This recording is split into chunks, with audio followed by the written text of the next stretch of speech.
सबैजनालाई प्रभु यीशु ख्रीष्टको जिउँदो पवित्र प्यारो नाममा जय मसीह। म तपाईँहरू सबैजनालाई आज यति बेला परमेश्वरको वचनको सङ्गतिमा स्वागत गर्न चाहन्छु। हामी परमेश्वरको वचन सुन्नलाई आएका छौँ अनि परमेश्वरको वचन सुन्नु पाउनु हाम्रो लागि एउटा ठुलो अवसर हो। परमेश्वरको वचनले भन्छ कि इभन स्वर्गदूतहरूले पनि, पत्रुसले भन्छ कि यो दिनहरूलाई, यो समयहरूलाई, यो घडीलाई यीशु ख्रीष्टको पूर्णतामा आएको एउटा मच्योर्ड सन्सहरू हुर्केको हेर्ने अति इच्छा गर्छ भनिकन। अनि साँच्चै नै जब हामी परमेश्वरको वचनलाई सुन्दै जान्छौँ, त्यो परमेश्वरको वचनले हामीलाई परिवर्तन गर्छ अनि हामी बदलिन्छौँ। हाम्रो जीवनमा एउटा परिवर्तन आउँछ र हामी हरेकपल्ट जब वचन सुन्दै गरेको हुन्छौँ, कतिपल्ट हामीलाई यस्तो लाग्छ एउटै कुरा घरिघरि गरे जस्तो लाग्छ। तर जबसम्म हामीले त्यो कुरालाई बुझ्दैनौँ, जबसम्म त्यो कुराको अर्थलाई हामी थाहा पाउँदैनौँ, हामीले त्यहाँभित्र भएको रस भण्डार भनेको चाहिँ वचनभित्र चाहिँ एउटा यस्तो रस छ, त्यसको चाहिँ भण्डार छ। सानो अलिकति चुस त सकिने होइन, कहिले पनि नसकिने भण्डार नै छ। अनि त्यो भण्डार चाहिँ इटर्नल हुन्छ, अनन्त हुन्छ। जब हामीले त्यो रस भण्डारको स्वादलाई पाउँछौँ, त्यसले चाहिँ के हुन्छ भन्दाखेरि हामीलाई एउटा रूपदेखि अर्को रूपमा हामी बदलिँदै जान्छौँ, परिवर्तन हुन्छौँ। अनि फर्स्टमा वचनले भनेको छ कि पहिला चाहिँ हाम्रो अनुहारको घुम्टो हट्छ। नम्बर 2 हामी प्रतिबिम्ब गर्छौँ। नम्बर 3 चाहिँ हामी यीशु ख्रीष्टको स्वरूपमा हामी बढ्दै जान्छौँ। त्यसले गर्दाखेरि चाहिँ हामीले वचनलाई सुन्न अनि सिक्न जरुरी छ। त हामीले अस्तिदेखि सिक्दै गरेको खण्ड चाहिँ अपूर्ण सुधारले चाहिँ के हुन्छ त हाम्रो लाइफमा भनिकन, अधुरो सुधारले चाहिँ के हुन्छ। अनि अधुरो सुधारले चाहिँ हाम्रो जीवनमा सम्पूर्ण सुधार नल्याउँदाखेरि चाहिँ के कुराहरू चाहिँ हाम्रो जीवनमा ठाउँहरू ओगटिरहेको हुन्छ त भन्ने कुराहरूलाई हामीले परमेश्वरको वचनबाट सिकिरहेका थियौँ। र त्यो कुरालाई आज पनि म तपाईँहरूसँग बाँड्न चाहन्छु। र आउनुहोस् पहिला हामीहरू प्रार्थना गरौँ अनि परमेश्वरको वचनभित्र हामीहरू पस्दै जानेछौँ। र तपाईँ जतिजना पनि अनलाइन जुममा, युट्युबमा तपाईँहरू जोडिनु भएको छ, कतिजना नयाँ फेसेसहरूलाई हुनु तपाईँ अरू बेला पनि जोडिनु हुन्थ्यो होला, तर आज जुममा म कतिजनालाई नयाँ देखिरहेको छु। परमेश्वर तपाईँलाई आशिष गर्नुभएको होस्। परिवारहरू, घरानाहरू आज जोडिराख्नु भएको छ, नानीहरू। यो एउटा ठुलो एउटा पहल, परमेश्वरले एउटा पर्खाल बिनाको ख्रीष्टको मण्डलीको एउटा नक्सालाई हामीलाई देख्न दिइरहेको छ, जहाँ चाहिँ पर्खालमा सीमित छैनौँ हामी। चारवटा दिवारमा या हाम्रो मण्डली, मेरो मण्डली, हाम्रो मान्छे भन्ने घमण्डमा हामी छैनौँ, तर हामी आफैलाई वर्कआउट गर्दैछौँ, हाम्रो बनिँदैछौँ। हाम्रो जीवनमा परिवर्तन परमेश्वरले ल्याउँदै हुनुहुन्छ। सो परिवर्तन पेनफुल हुन्छ, तर परिवर्तनले मात्रै हामीलाई नयाँ रूपमा बढ्न दिन्छ है। त आउनुहोस् यति बेला हामीहरू प्रार्थना गरौँ अनि परमेश्वरको वचनभित्र हामीहरू पसिजानेछौँ। धन्यवाद प्रभु, तपाईँको वचनले भन्छ, यशायाको किताब 11 अध्यायको 3 अनि 4 पदले भन्छ, यीशु ख्रीष्ट तपाईँको आनन्द चाहिँ परमेश्वरको भयमा थियो। अनि यशायाको किताबले भन्छ त्यो भय मान्नु चाहिँ त्यो एउटा कुञ्जी हो, परमेश्वरको धन, परमेश्वरको भय नै हाम्रो धन हो भनिकन। प्रभु, हामी तपाईँलाई धन्यवाद चढाउँछौँ। आज भयको साथमा, सम्मानको साथमा हामी तपाईँको अगाडि आउँछौँ। धन्यवाद तपाईँले गर्नुभएको तपाईँको कामको लागि। उद्धारलाई हामी सम्पूर्ण रूपमा हाम्रो जीवनमा प्रभु हामी ल्याउन चाहन्छौँ र हामी तपाईँको पूर्णतामा हामी बढ्न सकौँ। धन्यवाद आजको यो समय प्रभु, हामी तपाईँको वचनलाई सिक्दैछौँ। हामी आफैमा सिकाउन सक्ने क्षमता पनि छैन, हामीमा बुझ्ने क्षमता पनि छैन। हामी भन्नु त भन्छौँ, सुन्नु पनि सुन्छौँ, तर त्यसलाई व्यवहारिकतामा उतार्न सक्ने प्रभु हाम्रो क्षमताहरू दुर्बल भएको छ, दुर्लभ भएको छ। तर जसले मलाई शक्ति दिनुहुन्छ उहाँमा हामी सबै कुरा गर्न सक्छौँ। हामी नयाँ काम गर्नलाई, लम्किनलाई हामी तयारी हुन्छौँ। धन्यवाद प्रभु, आज हामी नयाँ काम गर्नलाई लम्किन्छौँ र प्रभु तपाईँले हामीलाई नयाँ करुणा दिनुभएको छ आजको बिहानी। अनि यो करुणामा प्रभु मेरो समस्या, मेरो हार, मेरो जीवनमा प्रभु म असफल भएका कुराहरू जसले चाहिँ मलाई तपाईँको करुणा पत्याउनु दिँदैन, तर यो करुणाभित्र त्यो करुणा पनि छ जुन करुणाद्वारा म तपाईँले गर्नुहुने कामलाई पत्याउन सक्छु। अनि त्यो करुणासँग हामी जोडिन्छौँ। धन्यवाद प्रभु, तपाईँको अनुग्रहको लागि सबै बिन्ती माग्छु येशू ख्रीष्टको नाममा, आमेन। र हामीहरू यति बेला परमेश्वरको वचन सुन्नलाई आएका छौँ अनि हामी सुन्न तयारी हौँ। बाइबलले के भन्छ भने परमेश्वरको वचन चाहिँ कति बेला हाम्रो जीवनमा काम गर्छ भने जब हामी त्यो वचनलाई विश्वासको साथ ग्रहण गर्छौँ। थुप्रोपल्ट हाम्रो लाइफमा सिचुएसन्सहरू आउँछ जुन चाहिँ सिचुएसन्सले चाहिँ हामीलाई परमेश्वरको वचन पत्याउनु दिँदैन, परिस्थितिले परमेश्वरको वचन पत्याउनु दिँदैन। तर जब हामी त्यो परिस्थितिमाथि हामी विश्वासलाई जोड्छौँ त्यहाँदेखि चाहिँ वचन हाम्रो जीवनमा क्रियाशील हुन्छ। त एउटा वचनलाई म पढ्नु पर्यो। हाम्रो टेक्स्टमा हाम्रो अध्ययन गर्दै गरेको खण्डलाई पढ्नुभन्दा पहिला इफिसीको किताब 1 अध्याय सबैजनाले खोल्नुहोस्। इफिसीको किताब 1 अध्याय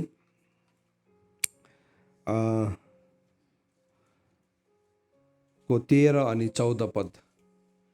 वचन चाहिँ किन हामीले सुन्नुपर्छ भन्ने कुरालाई यहाँ तपाईँलाई म अलिकति एक्सप्लेन गर्न चाहन्छु। इफिसी 1 को 13 र 14 पद सबैजनाले खोल्नुहोस् ल। इफिसी 1 को 13 अनि 14 पद म पनि खोल्दैछु।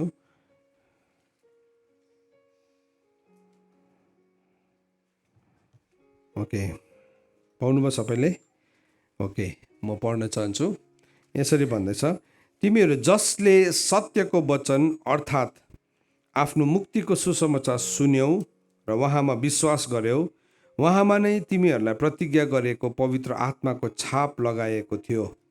परमेश्वरको आफ्नो सम्पत्ति अनुसार हामीहरूले पूर्ण उद्धार, सबैजनाले पूर्ण उद्धार भन्नुहोस् त, नपाएसम्म उहाँको महिमाको प्रशंसाको निम्ति पवित्र आत्मा हाम्रो उत्तराधिकारको बैना हुनुहुन्छ। त हामी यो वचनहरूलाई नर्मली यसरी हामी सिक्दैनौँ। कतिपल्ट हामीलाई यो वचन हामी बुझ्दैनौँ के भनेको हामी जस्ट पढ्छौँ। ओके, हामी विश्वास गर्छौँ, हाम्रो विश्वास राम्रो छ, परमेश्वरलाई मनपर्छ, तर परमेश्वरले बुझेको पनि हामीलाई चाहनुहुन्छ। सो उद्धार पनि पूर्णतामा आउनुपर्छ। उद्धारको पहिलो चरण चाहिँ के हो भन्दाखेरि चाहिँ उद्धारको पहिलो चरण चाहिँ पापको क्षमा हो, जसको लागि चाहिँ तपाईँ र मैले केही पनि गरेको थिएनौँ। हाम्रो योग्यताले होइन, हाम्रो गुडनेसले होइन, तर परमेश्वरको भलोपनले गर्दाखेरि त्यो कुराहरू भएको। तर बाइबलले भन्दैछ कि जब हामीले उहाँको सत्यको वचन अर्थात् मुक्तिको सुसमाचार सुन्यौँ, कतिजना मान्छेले चाहिँ नि प्रभु यीशु ख्रीष्टलाई कसरी विश्वास गरेको हुन्छ भन्दाखेरि चाहिँ चङ्गाई भएर मात्रै विश्वास गरेको हुन्छ। सो के भन्छ, उनीहरूको दाबी हुन्छ यदि यो हाम्रो घरको यो बिमारी चाहिँ जाति भन्छ हामी सम्पूर्ण परिवार आउँछौँ, अनि नभन्दै त्यो कुरा घट्छ पनि, हुन्छ पनि। तर के हुन्छ, अनि त्यो सम्पूर्ण परिवारले प्रभुलाई विश्वास पनि गर्छ, तर विश्वासको आधार चाहिँ एउटा चङ्गाई मात्रै हुन्छ, जस्ट हिलिङलाई देखिकन या त कुनै किसिमको आश्चर्य कामलाई देखिकन उसले चङ्गाईलाई ग्रहण गरेको हुन्छ। त त्यो एउटा सुरुवात हो, त्यो एउटा एन्ट्री हो, राम्रो कुरा हो, नराम्रो होइन, त्यो चाहिँ गलत हो भनेको होइन, सही नै हो त्यो पनि। किनभने परमेश्वरले काम गर्नुहुने तरिका अचम्मको छ। जस्तो कि उदाहरणको लागि एक दिन पौल र सिलासलाई झ्यालखानमा भक्कु कुटेर झ्यालखानमा हालेको थियो। अनि झ्यालखानमा हालेर चाहिँ राति चाहिँ पौल र सिलास चाहिँ त्यही ठिङ्गुरो त्यही साङ्लाको बिचमा चाहिँ आराधना गर्दै थियो उनीहरूले। अनि आराधना गर्दै गर्दाखेरि के भयो भनेको चाहिँ त्यहाँ ठुलो भुइँचालो गयो, अनि त्यो झ्यालखानको जगहरू हल्लियो, सबै ढोकाहरू खोलियो, झ्यालखानको ढोकाहरू खोलियो, कैदीहरूको हातबाट सबै उनीहरूको हतकडी र खुट्टाबाट ठिङ्गुरोहरू फुस्क्यो। अनि त्यहाँदेखि चाहिँ अब त्यो जुन चाहिँ गार्ड थियो, त्यो दिनको जुन चाहिँ गार्ड थियो, त्यो गार्ड चाहिँ अब सबै कैदी भाग्यो भनेर चाहिँ उसले चाहिँ तरवार थुतेर चाहिँ आफैलाई मार्नु आँटेको थियो। त्यति बेला पौलले भन्छ होइन, तपाईँले आफैलाई नमार्नुहोस्, सबै कैदीहरू यिनै छ। अनि त्यति बेला चाहिँ अत्तालेर त्यो मान्छेले के भन्छ, मैले चाहिँ के गरेँ भने उद्धार पाउँछु। सो उसको लागि चाहिँ उसले सुसमाचार पनि सुनेको थिएन, तर अब चाहिँ उसले उद्धार अथवा एउटा छुटकारा, एउटा पापको क्षमा चाहिँ के गर्दाखेरि पाउँछु भन्दाखेरि चाहिँ पौलले भने तपाईँले विश्वास गर्नुहोस् र तपाईँको घरनाले र तपाईँले विश्वास गऱ्यो भने तपाईँको घरानाले पनि उद्धार पाउँछ। सो कतिपल्ट के हुन्छ त्यस्तो ग्राउन्ड्सहरू हुन्छ है जहाँ चाहिँ एउटा अचम्मको कामलाई देख्छौँ हामी अनि प्रभुलाई विश्वास गर्छौँ, तर हामीले उद्धारकर्तालाई चिनेको हुँदैनौँ, उद्धारको अर्थलाई बुझेको हुँदैनौँ, उद्धारको अर्थलाई बुझेनौँ, उद्धारलाई हामीले थाहा पाएनौँ भने चाहिँ के हुन्छ भने हामी त्यत्तिकै will carry on with the life. अनि थुप्रो संसारभरि भएको थुप्रो प्रभुलाई विश्वास गर्ने मानिसहरूको आधार चाहिँ त्यति मात्रै छ।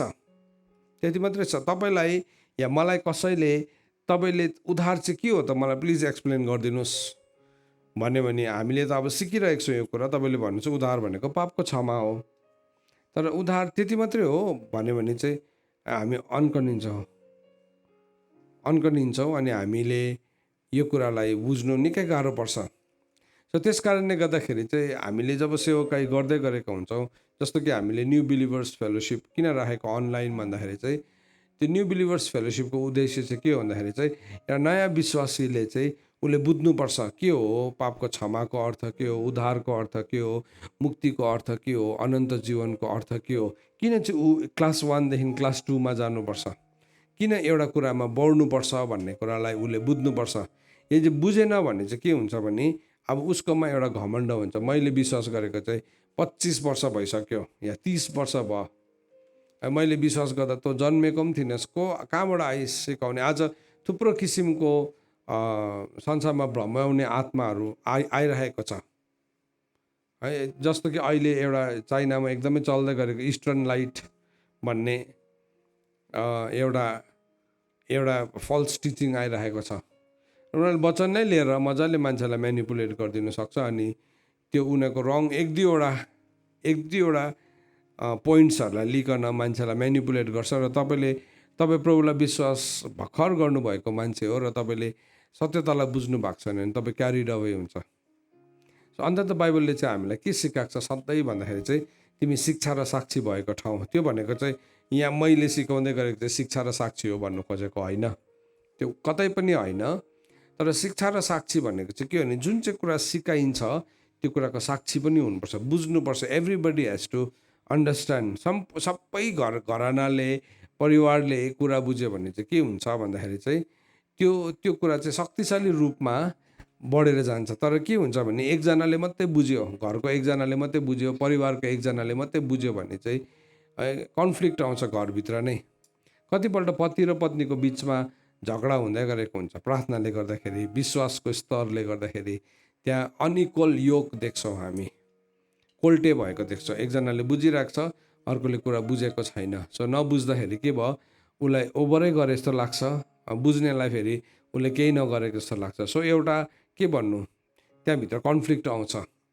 तर एज अ फ्यामिली हामी आज परिवारको रूपमा हामी किन सङ्गतिमा आउँछौँ भन्दाखेरि चाहिँ सम्पूर्ण परिवार किन सङ्गतिमा आएको भन्दाखेरि चाहिँ सम्पूर्ण आउँदै गर्दाखेरि चाहिँ कतिवटा कुरा जो बुझिरहेको छैन अब यसरी बसेर सुन्दै गर्दाखेरि चाहिँ उसले वचन बुझ्न थाल्छ। सो यहाँ के भन्दैछ भने इफिसीको किताबमा भन्दैछ, अब मैले अघि 13 र 14 पढेँ तर 11देखि पढ्छु एकपल्ट फेरि है। सो तपाईँहरू सबैजनाले हेर्नुहोस् ल। सो आज यसको अलिकति फाउन्डेसन मैले किन यो अपूर्ण सुधार यत्रो लामो सिकाएको हो भनेकन कतिजनालाई वाक्कै लागिसक्यो होला, कतिजना एग्रिमेन्टमा हुनुहुन्न होला। तर यो एग्रिमेन्ट र नन एग्रिमेन्टको कुरा होइन, तपाईँलाई मन पर्नु र मलाई मन नपर्नुको कुरा होइन, यो चाहिँ सत्य वचन हो। सत्य वचनलाई चाहिँ हामीले ग्रहण गर्नै पर्छ। सो यहाँ के लेखेको छ हेर्नुहोस् त, उहाँमा जसले सबै कुरा आफ्नो इच्छाको योजना अनुसार पुरा गर्नुहुन्छ, आफ्नो अभिप्राय अनुसार हामी ख्रिस्टमा पहिलेदेखि नै आशा राख्नेहरूलाई उहाँले आफ्नो महिमाको प्रशंसाको निम्ति जिउन सकौँ भनेर उहाँमा नै नियुक्त गर्नुभएको छ र छान्नु भएको छ। सो यहाँ वचनले हामीलाई यसरी भन्दैछ हेर्नुहोस् है, अब जसले चाहिँ आफ्नो इच्छाको योजना, परमेश्वरको एउटा इच्छा छ, योजना छ। हामी सधैँ भन्छौँ नि है, परमेश्वरको एउटा प्लान छ, God has a plan for you, God has a plan for you. त्यो चाहिँ तपाईँको लागि काउन्सिलिङ होइन, कन्सोलेसन पनि होइन, त्यो चाहिँ ट्रुथ हो। त्यो चाहिँ ट्रुथ हो। त्यो चाहिँ नि तपाईँ जीवनमा भत्केको बेलामा, निराश भएको बेलामा, सबै पैसा हराएको दिन, सबै भत्ताभुङ्गै भएको दिन सान्त्वना दिने कुरा होइन। त्यो चाहिँ जीवनको हरेक दिन हामीले बुझ्नुपर्छ मेरो लागि आज एउटा योजना छ। आमेन भन्नुहोस् त, मेरो लागि आज परमेश्वरको योजना छ। आजको दिन परमेश्वरले बनाउनु भएको हो। आमेन। सो म चाहिँ योजनामा छु नि, एभ्री डे योजनामा छ। आइटिनेरी भन्छ नि टुरिज्मको भाषामा भन्छ। आइटिनेरी भनेको चाहिँ के हो, तपाईँ कहाँदेखि कहाँसम्म ट्राभल गर्छ, कुन चाहिँ होटलमा बस्छ, फेरि कति बजी त्यो होटलबाट चेकआउट गर्छ, त्यहाँदेखि फेरि तपाईँ कुन चाहिँ फ्लाइटमा चढ्छ, त्यहाँदेखि फेरि तपाईँ कुन चाहिँ एयरपोर्टमा ल्यान्ड हुन्छ या त स्टेसनमा तपाईँ ल्यान्ड हुन्छ है, त्यो आइटिनेरी हो। अनि त्यो आइटिनेरीको चाहिँ के छ, एउटा प्राइस छ, एउटा मूल्य छ। त्यस्तै प्रकारले परमेश्वरले पनि हामीलाई आफ्नो इच्छाको योजना अनुसार के गर्नुभएको छ भन्दाखेरि चाहिँ हामीलाई बोलाउनु भएको छ।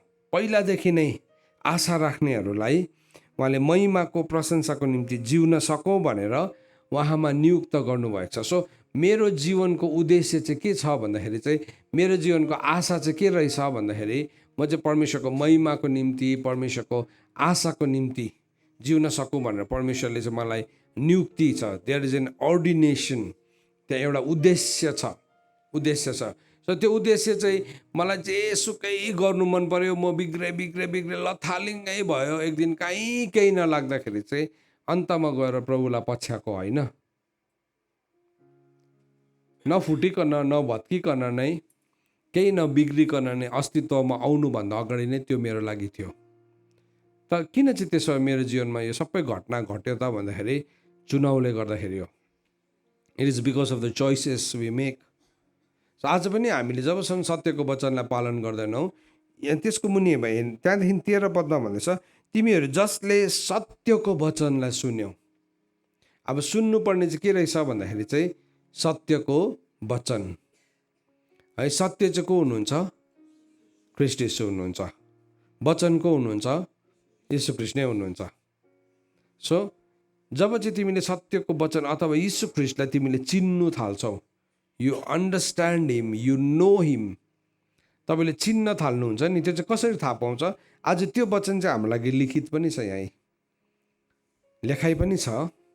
तर यो लेखाइभित्र जब यीशु ख्रीष्टको आत्मा जीवन रेम लिखित वर्डमा लोगोसमा जब रेमा आउनुहुन्छ, त्यहाँदेखि चाहिँ के हुन्छ भने त्यो वचन चाहिँ मेरो जीवनमा पनि अलाइभ हुन्छ।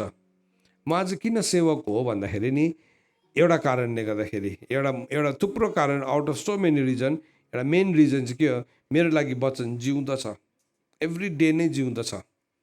म वचनद्वारै जिउँछु, वचनले नै मलाई प्रोभाइड गर्छ, वचनले नै मलाई स्वास्थ्य दिन्छ, वचनले नै मेरो छोराछोरीलाई पाल्छ। म यात्रा गरिरहेको छु वचनको शक्तिद्वारा नै हो, म बोलिरहेको छु वचनको शक्तिद्वारा, किनभने त्यो वचन मेरो जीवनमा जीवित छ। तर वचन चाहिँ हाम्रो लागि सन्डे सुन्ने मेसेज मात्रै भयो भने चाहिँ तपाईँलाई झर्को लाग्छ। तर यदि त्यो वचन चाहिँ तपाईँको जीवनमा जीवित भयो भने चाहिँ नि तपाईँलाई चाहिँ एउटा के भन्नु, हतार आउँछ जीवनमा, कहिले परमेश्वरको वचन सुन्नु, कहिले यीशु ख्रीष्टलाई भेट्नु है। तपाईँले भजनकारहरूको भजनलाई सुन्नुभयो भने के भनेको छ, भजन सङ्ग्रह 42 अध्यायमा कोरह वंशीको भजनमा भनेको छ, कहिले आएर तपाईँलाई भेटौँ, when will I come and meet you. एउटा हतार हुन्छ हामीलाई प्रभुसँग भेट्नु, प्रभुको आवाज सुन्नु है, प्रभुको त्यो ठाउँमा एउटा उपस्थितिको ठाउँमा आउनु है। त्यो चाहिँ के हो, कसरी चाहिँ त्यो मान्छेको लाइफमा रियल हुन्छ भने चाहिँ through the word of truth. So यहाँ के भन्दैछ, तिमीहरू जसले सत्यको वचन अर्थात् आफ्नो मुक्तिको सुसमाचार सुन्यौ। सो सत्यको वचन र मुक्तिको सुसमाचार, फेरि के हो यो मुक्तिको सुसमाचार? Gospel of salvation. मुक्ति चाहिँ के देखिन्छ यो त भन्दाखेरि चाहिँ, मुक्ति चाहिँ एउटा त पापबाट त क्षमा भयो, तर मुक्ति चाहिँ नि हाम्रो यो जुन चाहिँ स्टेट छ, अहिले हामी जुन स्टेटमा छौँ, म हिजो हामी आउँदै थियौँ यात्रामा, मैले यो कुरालाई मनन गर्दै थिएँ, गाडीमा मेडिटेट गर्दै थिएँ, यो कुरालाई मेडिटेट गरेको थिएँ। परमेश्वरले जब मान्छेलाई बनाउनु भयो, मान्छे चाहिँ 3वटा कुराले बनिएको छ नि त, शरीर, प्राण अनि आत्मा। शरीर माटोको शरीर हो, अहिले हामीले बर्निङ बुसमा सिकाउँदैछ यो कुरा नानीहरूलाई। प्राण म, मेरो, मलाई भन्ने मेरो त्यो भाग हो, निर्णयको भाग हो। त्यहाँदेखि आत्मा परमप्रभुको दियो, तीनवटा कुरा। अनि हिब्रूको किताब 2 अध्यायले भन्छ कि जब परमेश्वरले मान्छेलाई बनाउनु भयो, स्वर्गदूत भन्दाखेरि अलिकति होचो बनाउनु भएको छ अरे हामीलाई, कदमा, इन द सेन्स स्पिरिचुअल अथोरिटीमा। तरै भए तापनि सबै कुरा चाहिँ मान्छेको अधीनमा राख्नुभयो। किन भन्दाखेरि चाहिँ मान्छे मात्रै त्यो प्राणी हो जसले चाहिँ परमेश्वरको स्वरूप र परमेश्वरको प्रतिरूपलाई इनहेरिट गर्छ। हेर्नुहोस् है, इनहेरिट गर्छ। तर त्यो चाहिँ अब त्यो इनहेरिटेन्समा म पुग्नुको लागि चाहिँ म केही कुराबाट मुक्त हुनुपर्छ। मैले भने बुझ्नुभयो कि भएन? प्रभुले चाहिँ सबै कुरा मान्छेको अधीनमा राख्नु भएको छ, दृश्य अदृश्य। तपाईँ यति साह्रो धनी हुनुहुन्छ, तपाईँ यति साह्रो शक्तिशाली हुनुहुन्छ। यहाँ हेर्नुहोस् त, हिब्रूको किताबले के भन्दैछ? उहाँले सबै कुरालाई मानिसको अधीनमा राखिदिनु भएको छ, एभ्रिथिङ। मानिस, त्यसको मतलब हिब्रू 2 5, 6, 7, 8लाई पढ्दाखेरि मानिसको अधीनमा नभएको चाहिँ कुनै एउटा थोक पनि छैन है, केही पनि छैन। भर्स 8ले हामीलाई एक्सप्लेन गर्दैछ। त्यसलाई म अलिकति एक्सप्लेन गर्छु ल। आज तपाईँले वचनलाई बुझ्नु किन जरुरी छ भन्दाखेरि चाहिँ, सो जब हामी बन्यौँ, हामी स्वर्गदूत भन्दाखेरि अलिकति होचो इन द सेन्स हाइटमा होइन, ओहदामा अलिकति कम्ती। तर स्वर्गदूतहरू त कस्तो भयङ्कर छ नि है। प्रकाशको पुस्तकमा गएर हेर्नु भने एउटा यस्तो डरलाग्दो ठुलो स्वर्गदूत देख्नुहुन्छ। एउटा खुट्टा समुद्रमा राखेको छ, एउटा खुट्टा चाहिँ पृथ्वीमा छ है। अनि उसको कद चाहिँ माथि आकाशसम्म नै पुगेको छ। कत्रो जाइन्ट है, जाइन्ट मात्रै होइन, बुद्धिमा, ज्ञानमा, सबैमा नै भयङ्करै हो। तर त्यो स्वर्गदूत पनि प्रभुले मेरो अधीनमा राख्नु भएको छ। भन्नु पनि लाज लाग्छ, तर सत्य हो। भन्नु पनि लाज लाग्छ। कोही बेला हाम्रोमा ठुलो चिज छ नि, हामीलाई भन्नु लाज लाग्छ नि है। भन्नु लाग्छ, भन्नु कि नभन्नु। कतिजना पुरा अप्ठ्यारो मान्ने, कतिजना चाहिँ यत्रो सानो छ भने भयङ्कर ठुलो बनाएर देखाउने हुन्छ। कतिजनाको चाहिँ भयङ्कर चिज हुन्छ तर अप्ठ्यारो मानिरहेको हुन्छ है। एनिवेज त्यो कम्पेरिजन होइन, तर यो कुरा चाहिँ सत्य हो। किनभने परमेश्वरको वचनमा लेखेको छ, मेरो उद्धारको उद्देश्य चाहिँ म चाहिँ त्यो इनहेरिटेन्समा, त्यो अधिकारमा पुगोस्। उद्धार भनेको चाहिँ पापको क्षमा पायो, लु भाइ पापको क्षमा गरिदेऊ, अब जस्तो सुकै जीवन जियो, मरे बिगाऱ्यो भने चाहिँ ठिक हुँदैन है भनेर मात्रै छोड्नु भएको होइन प्रभुले। त्यहाँदेखि त्यो चाहिँ स्टेप इन गरेको, तपाईँ र म पहिला भित्र प्रवेश गऱ्यो। तर भित्र प्रवेश गरेकोदेखि चाहिँ त्यहाँदेखि अर्को कुरा पनि छ। अनि मुक्ति भनेको चाहिँ के हो भन्दाखेरि चाहिँ नि, मुक्ति भनेको चाहिँ हो त्यो ठाउँ जुन चाहिँ कुरा चाहिँ सबै, जुन चाहिँ म बनिँदै गर्दाखेरि सबै कुरा मेरो चरणमा राखिदिनु भएको, परमेश्वरले तयारी गरेर राखिदिनु भएको छ, हो त्यो कुरालाई अधिकार गर्ने ठाउँलाई चाहिँ मुक्ति भन्छ। फेरि एकपल्ट भन्छु ल, अहिले तपाईँले बुझ्नु भएन, कतिजनाले बुझेको जस्तो टाउको मात्रै हलाउनु हुँदैछ तर बुझेको छैन। म एकपल्ट फेरि एक्सप्लेन गर्छु, यसलाई फेरि एक्सप्लेन गर्छु। हिब्रूको किताब 2 अध्याय खोल्नुहोस् त, म तपाईँलाई एक्सप्लेन गर्न चाहन्छु कुरालाई। यो बुझ्नै पर्छ। यो बुझ्यो भने नि हामीलाई अहिलेको कष्ट, अहिलेको बित्थाको कुराहरूमा नि हामी हाम्रो बहुमूल्य समयहरू वेस्ट नै गर्दैनौँ है। हाम्रो फल्स कुराहरूमा वेस्ट गर्दैन जवानहरू, हामी वेस्ट गर्दैनौँ। हिब्रूको किताब 2 अध्यायको 5 पद। अब त हामी अलिकति इन्टरेक्ट गरौँ ल आज। म सोध्छु है तपाईँहरूलाई, अब जुममा हुनेहरूलाई, युट्युबमा हुनेहरूले त लेखेर मात्रै एन्सर दिनु सक्छ, त यहाँकोहरूले चाहिँ बोलेर पनि एन्सर दिन सक्नुहुन्छ।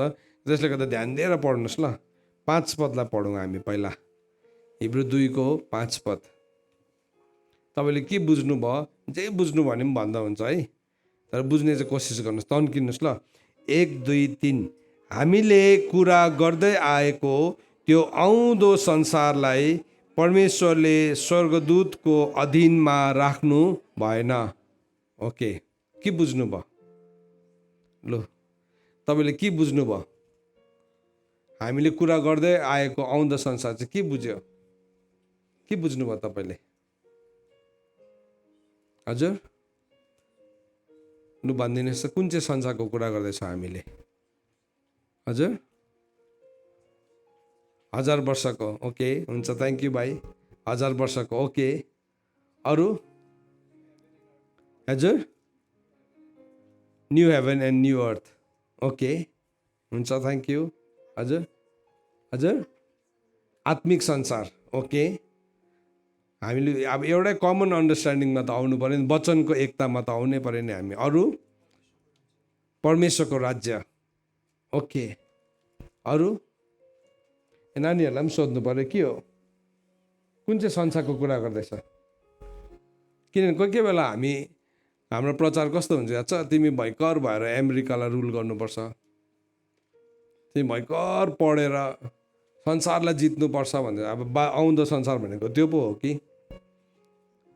हजुर, मिलेनियम। ओके, अरू कसकोमा छ? मेरोमा राइट एन्सर छैन, बुझ्नु कोसिस गरेको। हामीले के बुझ्दैछौँ, म सधैँ भन्छु नि मेरोमा राइट एन्सर भएर सोधेको होइन, तर प्रश्न सोद्धाखेरि चाहिँ हामी अवेर हुन्छ के चाहिँ भनेको, के चाहिँ भनेको। अरू के हो आउँदो संसार भनेको? हजुर, यो एउटा डिफिकल्ट क्वेसन हेर्नुहोस् त, हामी त्यत्तिकै क्याजुअली पढ्छौँ। सो यसले भर्स 5ले के भन्दैछ, तपाईँले भन्नुभएको सबैको एन्सर सही हो, तर एकपल्ट म फेरि पढ्न चाहन्छु। हेर्नुहोस् है, तपाईँको वचनलाई हेर्नुहोस्, डिस्प्ले पनि गरिदिनुहोस्। यहाँ भन्दैछ हामीले कुरा गर्दै आएको त्यो आउँदो संसारलाई। सो फर्स्ट थिङ चाहिँ हामीले यो बुझ्नुपर्छ चाहिँ हामीले कुन चाहिँ संसारको चाहिँ कुरा गर्दैछौँ। अब शिक्षा र साक्षी चाहिँ त्यहाँदेखि सुरु हुन्छ। कुन चाहिँ संसारको चाहिँ हामी कुरा गर्दैछौँ? चर्च, जवानहरू तपाईँले कुन चाहिँ संसारको कुरा गर्दै हुनुहुन्छ है? हाम्रो नेपालीमा एउटा भनाइ छ नि, म कुरा गर्छु, यसले कुरा गर्छ आग्राको, उसले कुरा बुझ्छ गाग्राको भने जस्तै। आग्रा र गाग्रा भने जस्तै भइरहेको छ यहाँ पनि। आउँदो संसार चाहिँ के हो तपाईँको लागि? आउँदो संसार चाहिँ के हो त? आँखामा सपना छ केही गरी देखाउने, आकाशलाई चुम्ने, कतिजना मान्छेको त्यति मात्रै छ संसार। अब त्यसलाई नबुझ्दाखेरि चाहिँ हामी के कुरा गर्दैछौँ हो, त्यही त भिन्नता आउँछ त, त्यही भिन्नता आउँछ। सो उसले चाहिँ के भन्छ, आउँदो संसार त कसले देखेको छ, स्वर्ग कसले देखेको छ, आजै मजा गरौँ न, आजै गरौँ न। त्यो त अघि प्रभुलाई विश्वास नगर्दाखेरि पो भनेको कुराहरू हो त। तर जुन दिन तपाईँ र मैले प्रभुलाई विश्वास गऱ्यौँ, यदि हामी नयाँ गरी जन्मेका छौँ भने चाहिँ त्यो मान्छेको आँखा चाहिँ कहाँ खोलिन्छ भन्दाखेरि चाहिँ उसले चाहिँ परमेश्वरको राज्यलाई देख्न थाल्छ। त्यो चाहिँ आउँदो संसार हो, आउँदो युग हो। उसले चाहिँ त्यो कुरालाई देख्न थाल्छ र उसले त्यो कुरालाई देखेपछि चाहिँ त्यही डाइरेक्सनमा नै बढ्नु थाल्छ। तर यदि त्यो मान्छेले अघि मैले भने नि केवल चङ्गाई पाएर मात्रै प्रभुलाई विश्वास गरेको हो भने चाहिँ ऊ अर्को पालि चङ्गाई देख्यो भने मात्रै एक्साइटेड हुन्छ। यहाँ त उसले के भन्छ भने, हाम्रो यहाँ एउटा बाबा छ, क्रिस्चियन बाबा, प्रार्थना गरिदिने, उसकोमा लग्यो भने त छेती चट्टै कतिजना त्यतिसम्म मात्रै सीमित छ, शरीरको चङ्गाइसम्म मात्रै सीमित छ। किनभने उसले देखेको कुरा चाहिँ केवल शरीर मात्रै हो। चङ्गाई भयो, अब चङ्गाई भएपछि अब मलाई बिहा गर्नुपर्छ, बिहा गरेपछि फेरि अब मलाई नानी चाहिन्छ, नानी चाहिएपछि नानी फेरि पढाउनु पर्ने हुन्छ, त्यहाँदेखि के हुन्छ। अब हामीले देख्दै गरेको संसार चाहिँ कस्तो छ? त्यस्तै छ नि त है, त्यस्तै छ। प्रभुलाई विश्वास गर्छौँ, नगर्नेले पनि त्यस्तै त गरिरहेको छ। उनीहरूले के गर्छ, जीवनको चक्र त्यति नै छ नि त। एउटा नानी जन्मिन्छ, त्यहाँदेखि त्यो नानी ठुलो हुन्छ, बढ्नु थाल्छ, स्कुल जान्छ, त्यहाँदेखि स्कुल गएपछि कलेज जान्छ, कलेज गएपछि पढाइसक्छ उसले, त्यहाँदेखि उसले काम खोज्छ, काम पाउँछ, काम पाएपछि उसले विवाह गर्छ, विवाह गरेपछि उसको नानी जन्मिन्छ, त्यहाँदेखि नानी जन्मेपछि फेरि अर्को चक्र सुरु हुन्छ है। त्यो नानीको बिहा गरिदिनु पर्ने हुन्छ, बिहा गरेपछि नाति नातिना खेलाउनु पर्ने हुन्छ, त्यहाँदेखि एक दिन के हुन्छ, मर्छ। त्यही चक्र फेरि अर्कोको लाइफमा सुरु हुन्छ, कि उसले देखेको चाहिँ त्यति नै हो। अनि कतिजना मान्छे चाहिँ नि त्यहाँदेखि कहिले पनि बाहिर निस्किँदैन। तर यहाँ अघि हामीले पढ्दै थियौँ, यो उसले भन्दैछ एफिसीको किताबमा कि प्रभुले चाहिँ हामीलाई चाहिँ नि आफ्नो इच्छाको अभिप्राय अनुसार बोलाउनु भएको, त्यसको चाहिँ एउटा अभिप्राय छ। यहाँ भन्दैछ इफिसी 1:11 आफ्नो इच्छाको योजना अनुसार, परमेश्वरको चाहिँ नि परमेश्वरको इच्छाको योजना छ है, प्लान अफ हिज विल भनेको छ इङ्ग्लिसमा। परमेश्वरको इच्छाको चाहिँ एउटा अभिप्राय छ, प्लान छ, एउटा डिसिसन छ। तपाईँले प्रभु यीशु ख्रीष्टलाई विश्वास गर्नुभयो, त्यही चक्रको लागि मात्रै। त्यो चक्र त चराले पनि पुरा गरिरहेको छ। त्यो चक्र त प्रभुलाई विश्वास नगर्ने मान्छेहरूले पनि त्यो चक्रलाई जिरहेको छ। त कतिपल्ट के हुन्छ, हामी एउटा बुलाहटलाई पाउँछौँ, बुलाहटलाई पाएर हामी यस्तो तेज रफ्तारमा पुग्छौँ, फेरि सम्भव गएर त्यही चक्रमा जोडिन्छौँ। अनि हामी के सम्झिन्छौँ, this is life, this is life. सेवकै एउटा सेवक नै हो भने पनि म के सम्झिन्छु, म एउटा सेवक हो नि है, म एउटा सफल सेवक हुनुपर्छ, मेरो नाम हुनुपर्छ, मेरो पहिचान हुनुपर्छ है, मेरो ठुलो अफिस हुनुपर्छ, मेरो ठुलो गाडी हुनुपर्छ, मेरो इन्टरनेसनल वर्ल्ड वाइड रेकग्नेसन हुनुपर्छ। कहाँसम्म सीमित छ? त्यही पृथ्वीसम्म मात्रै सीमित छ।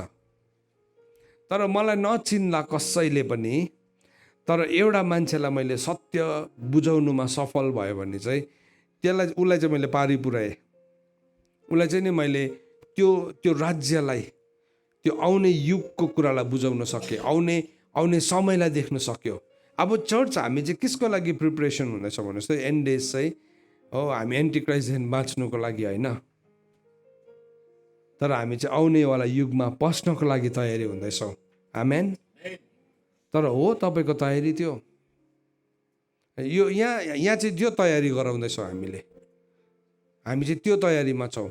आज यहाँ कतिजना यहाँ अनलाइन म देखिरहेको छु, म सुनिरहेको थिएँ तपाईँको रिपोर्ट, तपाईँले प्रभुलाई विश्वास गर्नुभएछ है, तपाईँले प्रभुलाई ग्रहण गर्नुभयो, कस्तो खुसी लागिरहेको छ। सुनिरहेको थिएँ म, हाम्रो पोखरेबुङको हाम्रो रन्जिता दिदीको फ्यामिलीको सुनिरहेको थिएँ, कस्तो खुसी लाग्यो सुनिकन। तर नि त्यति होइन, त्यतिमा लिमिटेड छैन। तर त्यो भन्दाखेरि त कति आँखाले नदेखेको, कानले नसुनेको, मनमा नपसेको कुरा, हामी त्यो आँखाले नदेखेको, कानले नसुनेको, मनमा नपसेको चाहिँ अहिले नि यहाँ अचानक मैले एउटा घर पाएँ भने चाहिँ आँखाले पनि देखेको थिइनँ, मनमा पनि पसेको थिएन। तर एक दिन त्यसको ग्यारेन्टी सकिन्छ, पुरानो हुन्छ। त्यो गाडी हो नि त्यो पुरानो हुन्छ, थोत्रै हुन्छ। तर आँखाले नदेखेको चाहिँ नि उतापट्टि छ, उतापट्टि।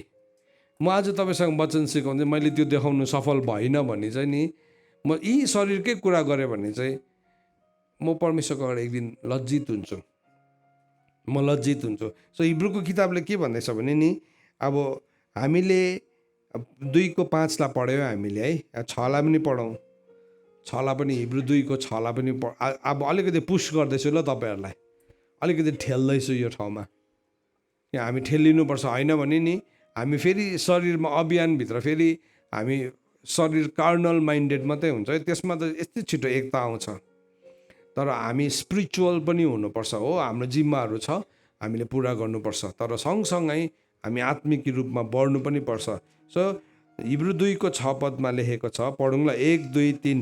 धर्मशास्त्रको कुनै एउटा ठाउँमा यसो भनेर गवाही दिएको छ, मानिस को हो र तपाईँ त्यसको वास्ता राख्नुहुन्छ, अथवा मानिसको छोरो को हो र तपाईँ त्यसको फिक्री गर्नुहुन्छ।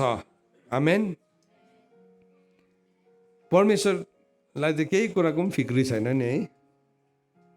परमेश्वर यति साह्रो ठुलो हुनुहुन्छ, तर बाइबलले भन्दैछ उहाँले चाहिँ मेरो वास्ता राख्नुहुन्छ अरे, उहाँले चाहिँ मेरो फिक्री गर्नुहुन्छ अरे। फिक्री परमेश्वरको प्रेमको चरित्र नम्बर 1। नम्बर 2 नि स्वर्गलाई नि इन्भेस्ट गर्नु भएको छ हाम्रो लाइफमा। तपाईँको जीवनमा नि आमाहरू, दिदीबहिनीहरू, छोरीहरू, स्वर्ग नि लगानी भएको छ तपाईँको जीवनमा। स्वर्गलाई चाहिँ फिक्री छ। के फिक्री छ भने नि, यसको जीवनमा लगानी भएको कुरा यसले भत्काइ त पठाउँदैन, यसले बिगारी त पठाएको छैन। कुरा बुझेन भने त त्यस्तै हुन्छ नि त, कुरा बुझेन भने। सो बाइबलले भन्दैछ मानिस को हो, हु इज म्यान। मान्छेकै हिसाबले हो भने, हामी आफ्नै हिसाबले हो भने चाहिँ मलाई कस्तो लाग्छ भने म को हो, म एउटा बिग्रिदिँदा के हुन्छ, म एउटा भत्किदिँदा के हुन्छ। तर परमेश्वरको नजरबाट यही कुरालाई हेऱ्यो भने चाहिँ परमेश्वरले त्यसरी हेर्नुहुन्न अरे। परमेश्वरले चाहिँ मेरो वास्ता गर्नुहुन्छ, परमेश्वरले मेरो फिक्री गर्नुहुन्छ। र शैतानको डिसेप्सन कहाँ आउँछ याद छ? परमेश्वरलाई तिम्रो वास्ता छैन। अस्ति हामीले हेर्दै थियौँ नि, त्यो खाली घर चाहिँ किन खाली छ भन्दाखेरि खाली र सजिएको किन छ भन्दाखेरि त्यसमा चाहिँ फिलोसफी आयो नि, खोक्रो छलायो। सो अब थुप्रो फिलोसफिजहरू छ, जस्तो कि बाइबलमा तपाईँले हेर्नु भने एपिक्युरियन्सहरू छ, स्टोइकिजहरू छ। पौलको यात्रामा हामी देख्छौँ प्रेरितको किताब 17 अध्यायमा त्यो एपिक्युरियन्सहरूले, त्यो स्टोइकिजहरूले चाहिँ के सोच्थ्यो भन्दाखेरि नि, परमेश्वर छ, गड इज देयर, तर परमेश्वर कहाँ माथि मान्छे पुग्नै नसक्ने स्वर्गमा छ, तिमी यहाँ तलको मान्छेको इन्ट्रेस्ट राख्नुहुन्छ। अनि उदाहरण चाहिँ जस्तो कि अब यहाँ आजको बिहान है तपाईँको गाउँमा भएको, तपाईँको घरको छेउमा भएको कमिलाको तपाईँले केही वास्ता राख्नुभयो? हजुर, राख्नु भएन नि, किन तपाईँले सृष्टि गरेको होइन नि। तर तपाईँले रोपेको फुल हो भने चाहिँ तपाईँले पानी हालेर आउँछ। तपाईँले फुलाएको त होइन, तर रोपेको मात्रैमा पनि हेर्नुहोस् है। अन्त हामीले परमेश्वरलाई चाहिँ हामी जस्तै सोच्नु चाहिँ मूर्ति हो, त्यो चाहिँ द्याट इज आइडल। हामी जस्तो हुनुहुन्न उहाँ, हामीभन्दा त कता कता आकाश र पातालको फरक छ भनेको छ बाइबलमा। तर परमेश्वरले नि मलाई वास्ता गर्नुहुन्छ। कोही कोही बेला हामी मान्छेको बेहोरा देखेर इरिटेट हुन्छौँ नि है, इरी हुन्छ नि, बेहोरा देखाएको त्यहाँदेखि वास्ता राख्नु पनि मन पर्दैन, कुरा नबुझेको देख्दा पनि झोक चल्छ कोही कोही बेला।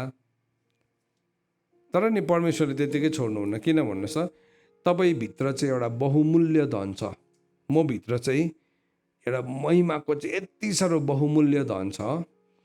त्यो धनलाई चाहिँ हामीले बिगारी पठाउँछौँ कि हामीले नाश गरी पठाउँछौँ कि शैतान चाहिँ नि त्यो धनको पछाडि छ। दोस्रो कोरिन्थी 4 अध्यायको 7 पदमा लेखेको छ। किन चाहिँ हाम्रो उहाँले वास्ता गर्नुहुन्छ भन्दाखेरि चाहिँ नि, एउटा त उहाँको चरित्र हो, उहाँ प्रेमिलो, दयालु, विश्वासयोग्य, रिसाउनुमा ढिलो, हजारौँ हजारमाथि कृपा गर्ने हुनुहुन्छ। तर दोस्रो कोरिन्थी 4 अध्यायको 7 पदले चाहिँ के भनेको छ हेर्नुहोस् त सबैजनाले। दोस्रो कोरिन्थी 4 अध्यायको 7 पद है पढौँला हामी, 1 2 3।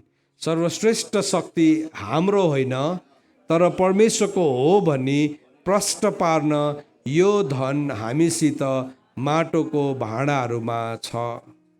हेर्नुहोस् है, यो धन चाहिँ नि माटोको भाँडा, माटोको भाँडा चाहिँ हामी हो। हामी भन्छ नि माटोको भाँडो हुँ म भन्छ नि है। माटोको भाँडामा चाहिँ के छ अरे, त्यो बहुमूल्य धन छ। तपाईँलाई थाहा छ त्यो बहुमूल्य धन तपाईँमा छ भनिकन?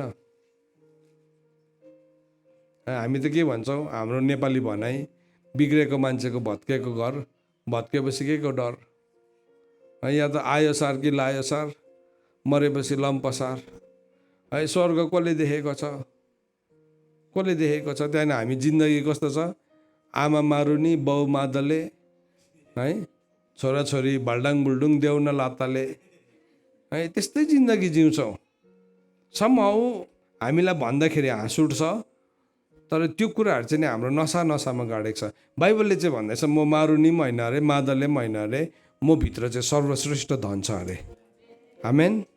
अनि त्यो धनको चाहिँ परमेश्वरले वास्ता गर्नुहुन्छ। अनि त्यो धन चाहिँ के रहेछ त भन्दाखेरि चाहिँ अघि इफिसीको किताब 1 अध्यायमा पढेको, म त्यही ठाउँमा चाहिँ फेरि इफिसीको किताब 1 अध्यायमा भन्दैछ, परमेश्वरको आफ्नो इच्छाको अभिप्राय, त्यो बहुमूल्य धनलाई चाहिँ परमेश्वरको इच्छाको अभिप्राय, परमेश्वरको आफ्नो इच्छाको योजनाको अभिप्राय, त्यो धन चाहिँ परमेश्वरको इच्छा, विल। इच्छा चाहिँ के छ, सबै कुरालाई मैले शासन गरोस्, चाहे दृश्य चाहे अदृश्य है। अनि त्यसको चाहिँ के छ, परमेश्वरले इच्छा मात्रै राख्नु भएको छैन, योजनै बनाइदिनु भएको छ। यदि त्यो योजनालाई मैले पक्रेँ भने चाहिँ के हुन्छ भने, म त्यो इच्छालाई पुरा गर्छु, आई विल बी सक्सेसफुल। त्यो पुरा गर्नको लागि चाहिँ परमेश्वरले चाहिँ ओके लु यो गर ल भनेर हामीलाई छोडिदिनु भएको छैन, लु एउटा घर बनाऊ ल भनेर छोड्नु भएको छैन। तर घर बनाउने डल्लै ब्लु प्रिन्ट दिनुहुन्छ उहाँले। के हो त्यसको नक्सा, त्यसको पहिलो चरण के हो, त्यसको दोस्रो चरण के छ, त्यसलाई चाहिँ योजना भन्छ। अनि हरेक योजनाको पछाडि चाहिँ के छ, अभिप्राय छ। अब अभिप्रायलाई एक्सप्लेन गर्छ है। अभिप्राय भनेको चाहिँ के भने नि, कतिपल्ट हामी परमेश्वरको कुरा गर्नु मान्दैनौँ नि। परमेश्वरको कुरा गर्नु मान्दैन। किन भन्नुहोस् त, हामी त्यहाँ परमेश्वरको अभिप्राय छ भनेर बुझ्दैनौँ। मलाई मन परेन, अल्छी लाग्यो। तर मलाई परमेश्वरले एउटा कष्टको ठाउँमा जानु दिनुहुन्छ नि, त्यो कष्टसँग के छ? अभिप्राय छ। तपाईँ जीवनमा नि कष्ट, तपाईँ प्रभुसँग जिउँदै गर्दाखेरि तपाईँ कष्टमा जानुभयो नि, त्यो कष्टको पछाडि चाहिँ के छ? अभिप्राय छ, अभिप्राय, प्लान छ। किनभने त्यो कष्टले चाहिँ म भित्रको त्यो जुन चाहिँ भित्र बसेको छ नि चिज लुकेर त्यसलाई बाहिर निकालिदिन्छ। तपाईँले नि एउटा केही चिजभित्र, एउटा कुनै चिजभित्र तल तपाईँको हात नै पुग्नु नसक्ने, त्यहाँभित्र सिम्पल उदाहरण दिनु पऱ्यो है। हामी कोही बेला बोतलमा घिउ हाल्छौँ नि है, बिलाएर खराएर घिउ हाल्ने एउटा बोतल हुन्छ नि, चम्चीले पुगिन्जेलसम्म चाहिँ हामी चम्चीले उगाउँछौँ। त्यहाँदेखि चम्चीले उगिनु छोडेपछि तपाईँले कसरी निकाल्नु त्यो घिउलाई? हजुर प्लिज निस्कि भन्नुहुन्छ? घोप्टो पारेर निस्किन्छ त्यो? कसरी निस्किन्छ? तताउनु पर्छ नि है। तताउँदाखेरि घिउ के हुन्छ? बिल्लिन्छ। परमेश्वरले पनि नि हामीलाई तताउने ठाउँमा पुर्याइदिनुहुन्छ। त्यो धन चाहिँ तल पुगेर बसिरहेको छ कि परमेश्वरले ला तेरो अब यो निकाल्नु पर्नेमा यो धातु तताइदिनुहुन्छ मजाले। तर त्यो चाहिँ बोल्छ नि त फेरि त्यति बेला चाहिँ अभिप्राय चाहिँ त्यो छ। तर नबुझ्दाखेरि चाहिँ किन तताएको, किन मेरो जीवनमा गफ नगर है नानी, गफ नगर, किन चाहिँ मेरो जीवनमा यो भएको, किन चाहिँ मेरो जीवनमा यो परिस्थिति आएको हामी सोध्छौँ। तर त्यो परिस्थितिले चाहिँ मलाई म भित्र भएको महिमाको धनलाई के गरिदिएको हुन्छ? बाहिर निकालिदिँदै गरेको हुन्छ। सो परमेश्वरको इच्छा छ, परमेश्वरको अभिप्राय छ, अनि लक्ष्य पनि छ। सो लक्ष्यसँग समय जोडेको छ, लक्ष्यसँग समय जोडेको छ। जस्तो कि उदाहरणको लागि तपाईँ स्कुल पढ्नुहुन्छ, स्कुल पढ्दाखेरि तपाईँ अर्को क्लासमा पुग्नको लागि चाहिँ एउटा लक्ष्य छ नि त। तर त्यो लक्ष्य चाहिँ अब तिमी 3 वर्ष बादमा क्लास 2 पुग्दा हुन्छ। तिमीलाई कति बेला क्लास 2 पुग्नु मनपर्छ? क्लास 1मा पढ्दैछ नि भन्छ स्कुलले। हजुर कति दिएको हुन्छ टाइम क्लास 1देखि क्लास 2सम्म पुग्नलाई? हजुर 1 वर्ष छ नि त। लक्ष्य छ, क्लास 1 एउटा स्टेसन थियो, लक्ष्य चाहिँ क्लास 2 हो। तर बिचमा के रहेछ? टाइम छ, टाइम। सो हामीलाई दिएको समय, हाम्रो जीवनमा आएको कष्ट, परमेश्वरको योजना है, सो हाम्रो बुलाहट, अब everything is there, it's working. So उद्धारको पनि लक्ष्य छ। उद्धारको लक्ष्य भन्नुहोस् त सबैजनाले। उद्धारको लक्ष्य चाहिँ के हो भने कहाँदेखि सुरु हुन्छ भने पहिला पापको क्षमादेखि सुरु हुन्छ। पापको क्षमा, उद्धार भनेको चाहिँ पापको क्षमा हो। सो पापको क्षमा चाहिँ तपाईँले काम गरेर पाएको होइन, डिजर्भ गरेर पाएको होइन, मैले काम गरेर म योग्य भएर पाएको होइन। मैले थाहा पाएँ नम्बर 1 म पापी रहेछु भनेको न। अन्त त आज उद्धार सुसमाचार नि, मुक्तिको सुसमाचार मान्छेले राम्रोसँगले सुनाएकै हुँदैन। सुसमाचार सुनाउनु बोलाउँछ है, ककरोच डान्स गरेर, हँसाएर, सेलरोटी खुवाएर, हनीकम खुवाएर है, पुरा उफ्रेर म्युजिकल चेयर गराएर चाहिँ उद्धारमा लिड गर्छु भनेर हुन्छ कहिले त्यस्तो? हजुर डक्टरले चाहिँ तपाईँ हस्पिटल गयो भने डक्टरले चाहिँ म्युजिकल चेयर खेलाएर तपाईँलाई है पुरा मोटिभेट गरेर, डक्टरले यस्तो चुच्चो चुच्चो टोपी लगाएर हँसाएर ट्रिटमेन्ट गर्छ? पहिला के गर्छ? हजुर हजुर चेक गर्छ, प्रश्न सोध्छ, चेक गर्छ, त्यहाँदेखि चाहिँ डायग्नोनाइज गर्छ रोगलाई। अनि रोगलाई डायग्नोनाइज गरेपछि चाहिँ के भयो? अब त्यसको एउटा प्रोसेस छ। त्यस्तै प्रकारले नि जब हामी सुसमाचारलाई प्रचार गर्छौँ नि, हामी मान्छेको समयलाई हामीले ठट्टा गर्नु हुँदैन, खेलवाड गर्नु हुँदैन। हो त्यो मान्छेले चङ्गाई पाएर प्रभु यीशु ख्रीष्टलाई विश्वास गरेको होला। आज यहाँ तपाईँ भाइहरू बहिनीहरू कतिजना छुटकारा पाएर आउनु भएको होला। तर त्यो चाहिँ एन्ड होइन। सुन्नुहोस् जवानहरू, त्यसले गर्दा नि ठोस कुरा गर्नुहोस्, मान्छेको टाइम वेस्ट नगरौँ। हामी मान्छेसँग सिधा कुरा गर्नुपर्छ। हो उसलाई त्यो ठाउँमा पुग्नु समय लाग्ला, तर तपाईँले भन्दै गर्दाखेरि चाहिँ एउटा मान्छेलाई चाहिँ किन चाहिँ उद्धार चाहिन्छ, पापको क्षमा चाहिँ किन इम्पोर्टेन्ट छ। प्रभु यीशु ख्रीष्टले जब निको पार्नुभयो नि मान्छेलाई, प्रभुले ठोस कुरा गर्नुभयो, फेरि पाप नगर किनभने योभन्दा अवस्था नराम्रो हुन्छ। विधवा, त्यो जुन चाहिँ विधवा अरे व्यभिचारमा पक्रेको स्त्रीलाई प्रभुले के भन्नुभयो, म तिमीलाई क्षमा गर्छु जाऊ, तर फेरि पाप नगर है। प्रभुले जहिले पनि एड्रेस गर्नुभयो त्यो कुरालाई, किनभने पापको क्षमा, उद्धार भनेको चाहिँ पापको क्षमा हो। अब त्यो क्षमा फर्स्ट कुरा चाहिँ पापको क्षमा हो। त्यहाँदेखि चाहिँ तपाईँ सत्यको वचनबाट अगाडि बढ्नु थालेपछि तपाईँले थाहा पाउनुभयो तपाईँको अभिप्राय रहेछ, तपाईँको जीवनको लक्ष्य रहेछ, तपाईँको जीवनको उद्देश्य रहेछ, परमेश्वरले योजना राख्नु भएको रहेछ। सो शैतानले अब तपाईँलाई ठग्नै सक्दैन। त बिचारा त बिग्रिँदैन, किनभने तँलाई त कसले पनि बुझ्दैन, तँलाई कस्तो इरी भयो है, आमाले पनि छोडेको, कसले पनि घरको मान्छेले पनि बुझ्दैन है, तँलाई बुझ्ने त यही छ नि पाप गर्नु सघाउने। सो के हुन्छ, हामी फेरि त्यो पापमा जान्छौँ फर्किकन। तर तपाईँ कसरी त्यहाँदेखि चाहिँ मुक्त हुन सक्नुहुन्छ भने नि, you have to understand the word of truth. So यहाँ के भन्दैछ हेर्नुहोस् त, यहाँ इफिसीको किताबले भन्दैछ, जब तिमीले सत्यको वचनलाई, सत्यको वचन, अब सत्यको वचन चाहिँ त्यस्तो फेमस हुँदैन। मान्छेहरू नि कस्तो कस्तो सत्य बोल्ने मान्छेहरू नि आज है बिस्तारै बिस्तारै पपकर्न बेच्ने भइसकेको छ, चानावाला जस्तो भइसक्यो। पावलले भनेको छ हामी चाहिँ वचनको नि ट्रेड गर्नेहरू होइन। हेर्नुहोस्, सत्यको वचनले मात्रै मान्छेलाई स्वतन्त्र गराउनु सक्छ। आज यहाँ वचन प्रचार गर्दै गर्दा कतिजनालाई सुन्नु मन पर्दैन होला, तपाईँ एग्री गर्नुहुन्न होला। मैले भने नि अघि सुरुमा, मेरो एग्रिमेन्टमाथि आधारित नै छैन, मेरो एग्रिमेन्टमाथि आधारित छैन। सत्यको वचनले मात्रै तपाईँ र मलाई स्वतन्त्र गराउन सक्छ। सत्यको वचनले मात्रै मलाई नक्सा देखाउनु थाल्छ, नक्सा पढ्नु सक्ने बनाउँछ कि मेरो जीवनको चाहिँ एउटा लक्ष्य छ, मेरो जीवनको अभिप्राय छ, परमेश्वरले त्यसको उद्देश्य राख्नु भएको छ, अनि त्यसको चाहिँ एउटा एन्ड छ, त्यसको एउटा अन्त छ। अनि त्यो चाहिँ के हो भन्दाखेरि चाहिँ हामी चाहिँ त्यो आउनेवाला युगको कुरालाई बुझ्दैछौँ, आउनेवाला एजेसको कुरालाई। म यहाँ पृथ्वीको लागि बन्नेकै होइन, मेरो पृथ्वी त एउटा केवल तालिमको केन्द्र मात्रै हो। म घरमा सधैँ भन्छु, परिवारलाई, मेरो नानीहरूलाई भन्छु, हामीलाई पृथ्वी भन्ने स्कुलमा पठाउनु भएको हो प्रभुले। तर स्कुलमा चाहिँ हामी बोरिया बिस्तारै बनाएर जान्दैनौँ, हामी हस्टेलमा बस्छौँ। कतिजना टाढोमा बसेर हस्टेलमा बसेर पढ्छ, तर त्यही चाहिँ उसको जीविका आयोजन हुँदैन, एक दिन ऊ आफ्नो घरमा फर्किन्छ।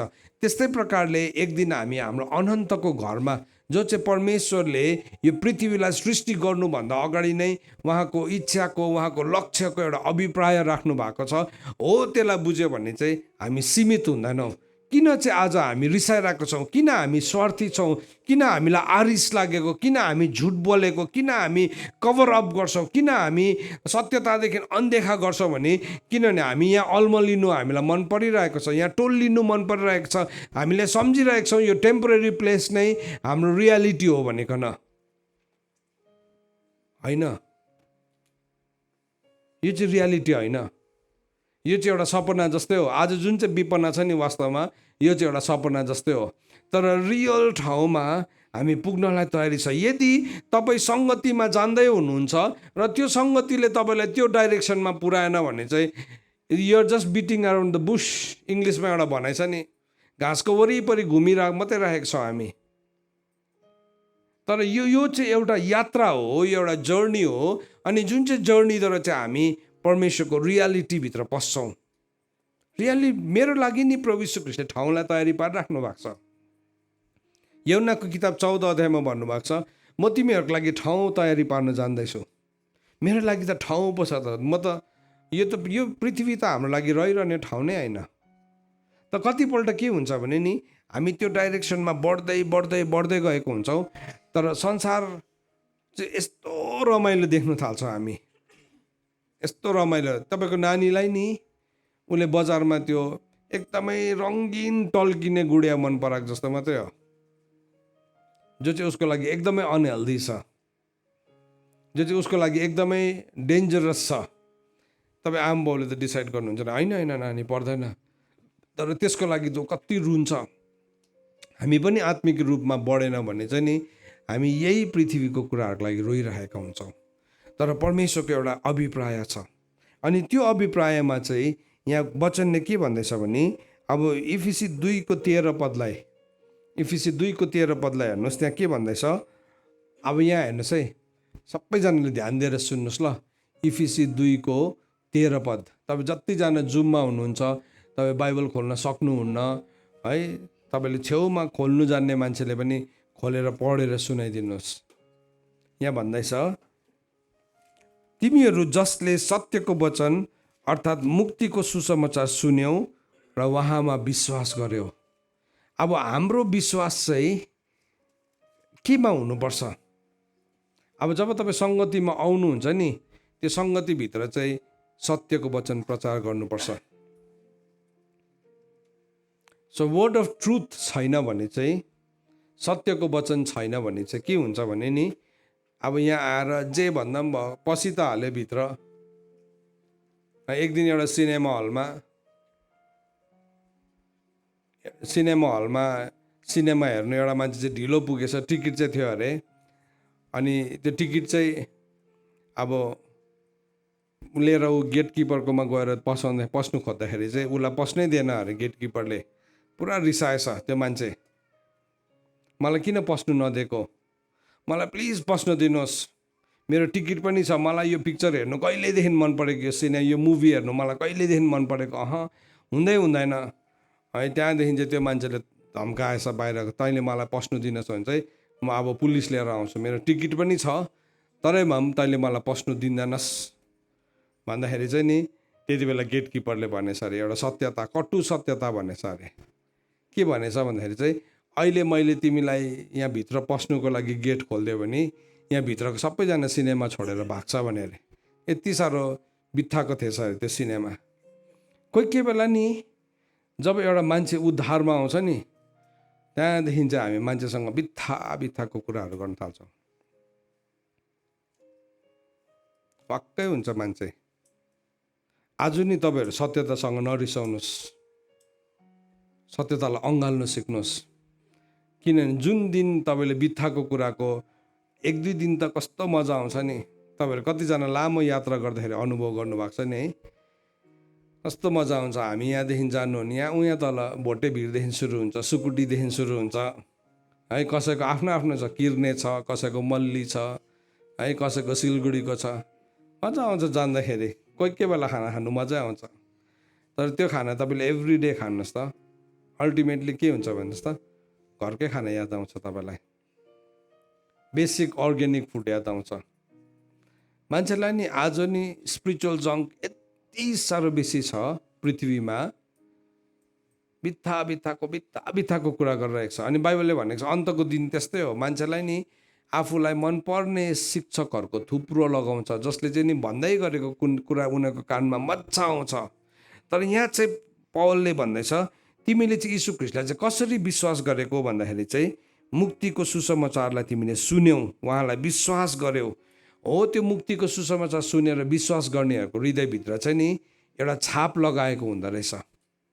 अनि त्यो चाहिँ प्रतिज्ञा गरेको पवित्र आत्माको छाप छ। अन्त मैले अघि तपाईँलाई भन्दै थिएँ, तपाईँले जब पनि एउटा मान्छेलाई ट्रुथ सेयर गर्नुहुन्छ, यस्तो खालके नभन्नुहोस् प्रभुमा आयो भने चङ्गाइ हुन्छ त, छुटकारा हुन्छ त, त्यति मात्रै नभन्नुहोस्। पक्का हो त्यो, that is a great news. तर गुड न्युज पनि सुनाउनुहोस्। गुड न्युज चाहिँ के भने प्रभुमा आयो भने तिम्रो पाप क्षमा हुन्छ। अनि पाप क्षमादेखि चाहिँ तिमी अब प्रभु यीशु ख्रीष्टको पूर्णतामा बढ्न सक्छौ। You can go into the fullness of Christ. तिमी जे कुराको लागि बन्नेको हौ नि, आउनेवाला युगको लागि तिमी चाहिँ त्यो पूर्णतामा आउन सक्छौ है। हामी ग्रेट न्युज हुन्छ हाम्रो गस्पल चाहिँ, तर ग्रेट न्युज होइन, गुड न्युज, सुसमाचार। पाप क्षमा हुनु जस्तो विश्राम केही पनि छैन, त्यो जस्तो स्वतन्त्रता केही पनि छैन। सो यहाँ भन्दैछ, जसले चाहिँ सत्यको वचनलाई सुनेर प्रभुलाई ग्रहण गरेको हुन्छ अरे नि, उसको हृदयभित्र चाहिँ एउटा बैनाको छाप लागेको हुन्छ। सबैजनाको लागि भनेको छैन। यहाँ भन्दैछ हेर्नुहोस् है, फेरि वर्ष 13 पढौँ ल, इफिसी 1:13 सँगै पढौँ ल। तपाईँहरूले मसँगै खोल्नुहोस् ल, पढौँ हामी यो कुरालाई। इफिसी 1:13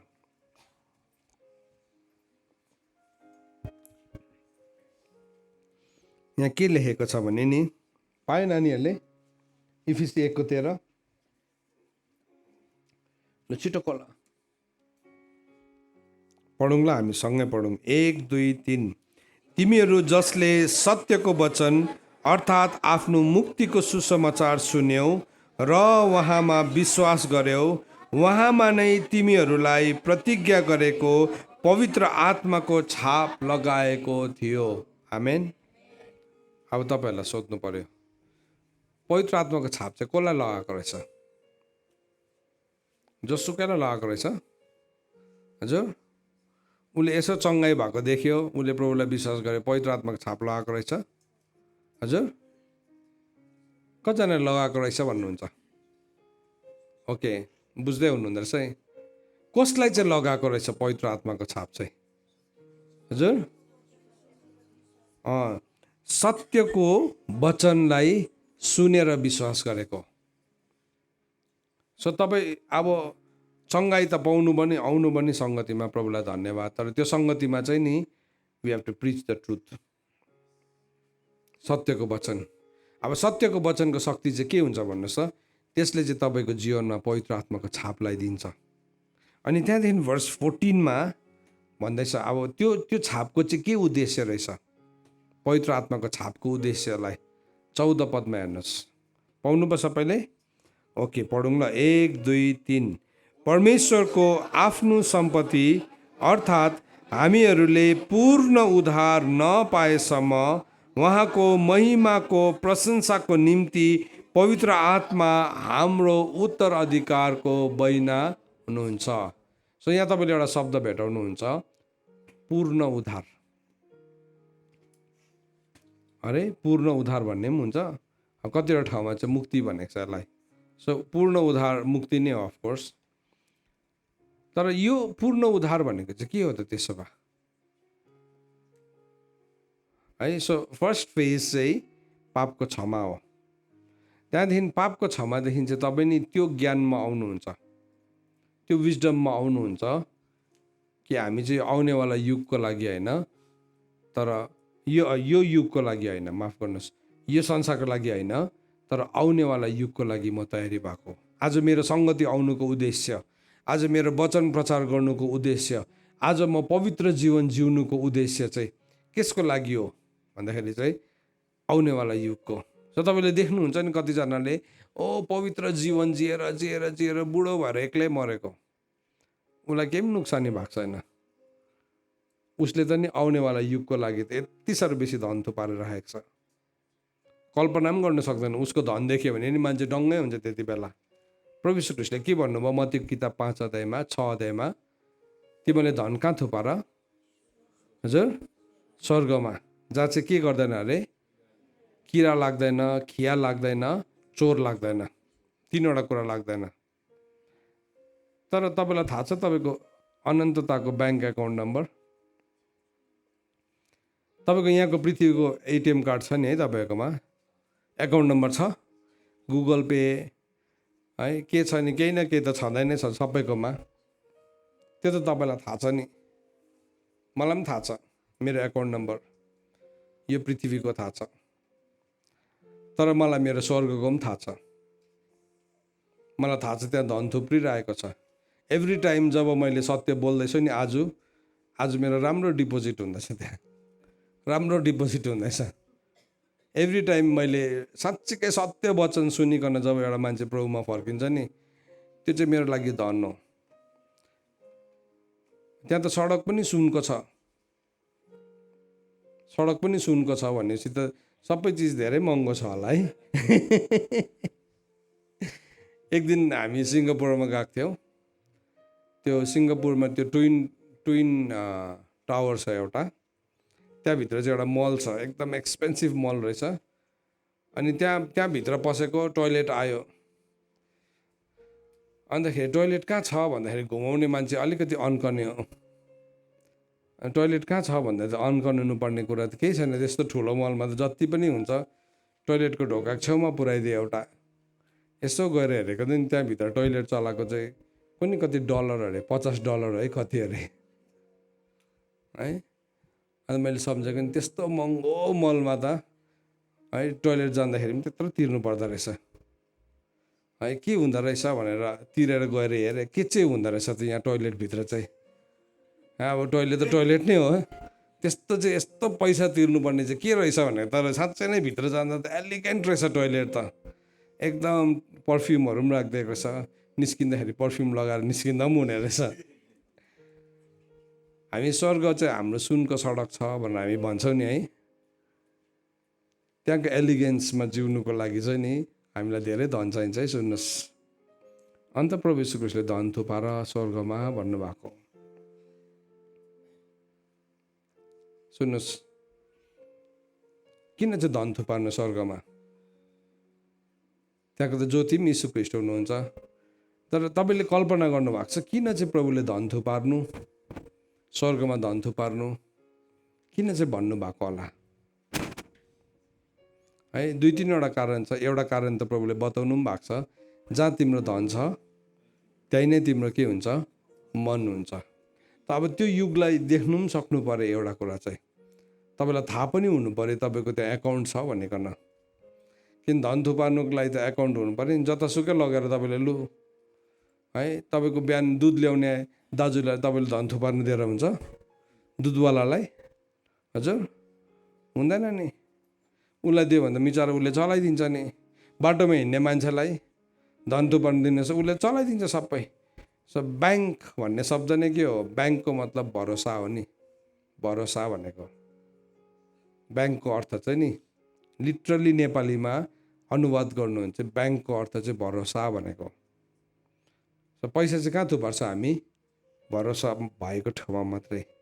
जब हामी सत्यको वचनलाई पालन गर्छौँ नि, सत्यको वचनको शक्ति चाहिँ के भन्नुहोस् त? त्यो चाहिँ नि इटर्निटीमा चाहिँ it is converted into wealth. त्यो चाहिँ सम्पत्तिमा नि परिणत हुन्छ।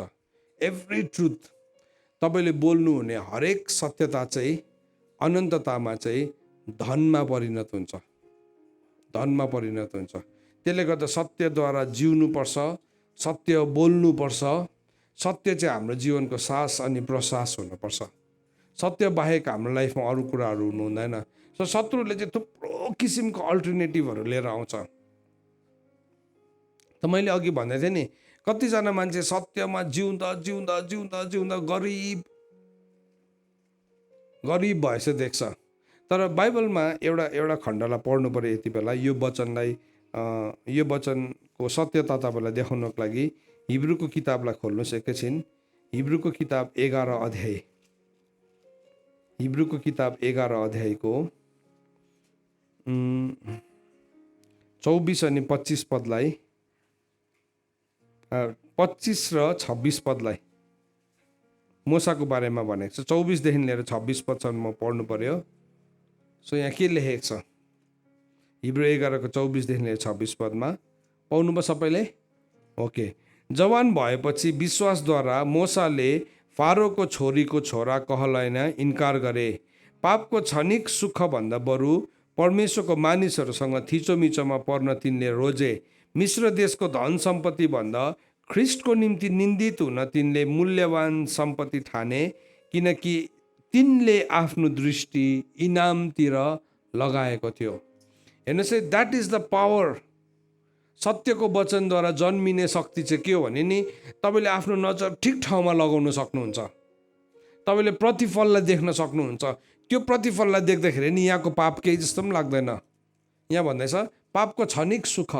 पाप गर्नुहोस् त, एकछिन त कस्तो सुख हुन्छ नि, कस्तो मजा आउँछ एकछिन पाप गर्दै गर्दाखेरि। तपाईँ जवान छ, तपाईँ सुन्दरी छ, तपाईँ ह्यान्डसम छ, सबैले तपाईँलाई मन पराउँछ, तपाईँसँग पाप गर्नु चाहन्छ। तर नि त्यो चाहिँ टेम्पोरेरी हो, सकिन्छ त्यो एक दिन। तपाईँको सुन्दरता हराउँछ। उसले मान्छेले हासिल गर्नु खोजेको कुरा तपाईँकोबाट हासिल गरिसकेपछि नि उसलाई तपाईँभन्दा अर्को लेभलको चाहिन्छ। मूसाले चाहिँ के गर्यो अरे, जवान भएपछि उसले त्यो देख्यो अरे। उसले भने अब मिश्र देश चाहिँ त्यति बेलाको सबैभन्दाखेरि धनी देश थियो, धनी देश थियो। अनि त्यो धनी देश भएको कारणले गर्दाखेरि चाहिँ मिश्र देशको खजाना त कति थियो, त्यो अनलिमिटेड थियो। त्यो खजानाको माथि बसेको थियो मूसा चाहिँ। ही वाज सो रिच संसारको हिसाबले। त आज कतिजना पवित्र जीवन जिउने उद्देश्य के हुन्छ भन्नुहोस् त? एक दिन प्रभुले मलाई पनि धन दिनुहुन्छ, तर उसको सिमाना कहाँ छ? पृथ्वीसम्म मात्रै छ होइन। म तपाईँलाई आज एउटा कुरा भनिदिउँ, तपाईँ पवित्र जीवन जिउँदै गर्दाखेरि, वचनको सत्यतालाई पालन गर्दै गर्दा तपाईँ कहिले पनि धनी नहोला। संसारको हिसाबले उँभो लागेको नदेख्ला, तर तपाईँले प्रभुको नाममा गरेको एउटा सानो कुरा पनि हराएको चाहिँ हुँदैन। आमेन। सो यहाँ वचनले के भन्दैछ? मोसाले चाहिँ जब त्यो कुरालाई बुझ्यो नि, पापको क्षणिक सुखलाई उसले इन्कार गरिदिइहाल्यो। मिश्र देशको खजानालाई पनि उसले इन्कार गरिदियो, तर आफ्नो मानिसहरूसँग चाहिँ नि ऊ के गर्यो? ऊ नम्र भएर बस्यो भनेर लेखेको छ। सो सत्यको वचनको शक्ति, that is the power of truth. सुन्नुहोस् जवानहरू, नानीहरू, छोराहरू, छोरीहरू, तिमीले किन ट्रुथलाई जिउनुपर्छ भने नि, every truth that you live, तिमीले जिउँदै गरेको हरेक सत्यता चाहिँ अनन्ततामा धनमा परिणत हुन्छ। आमेन।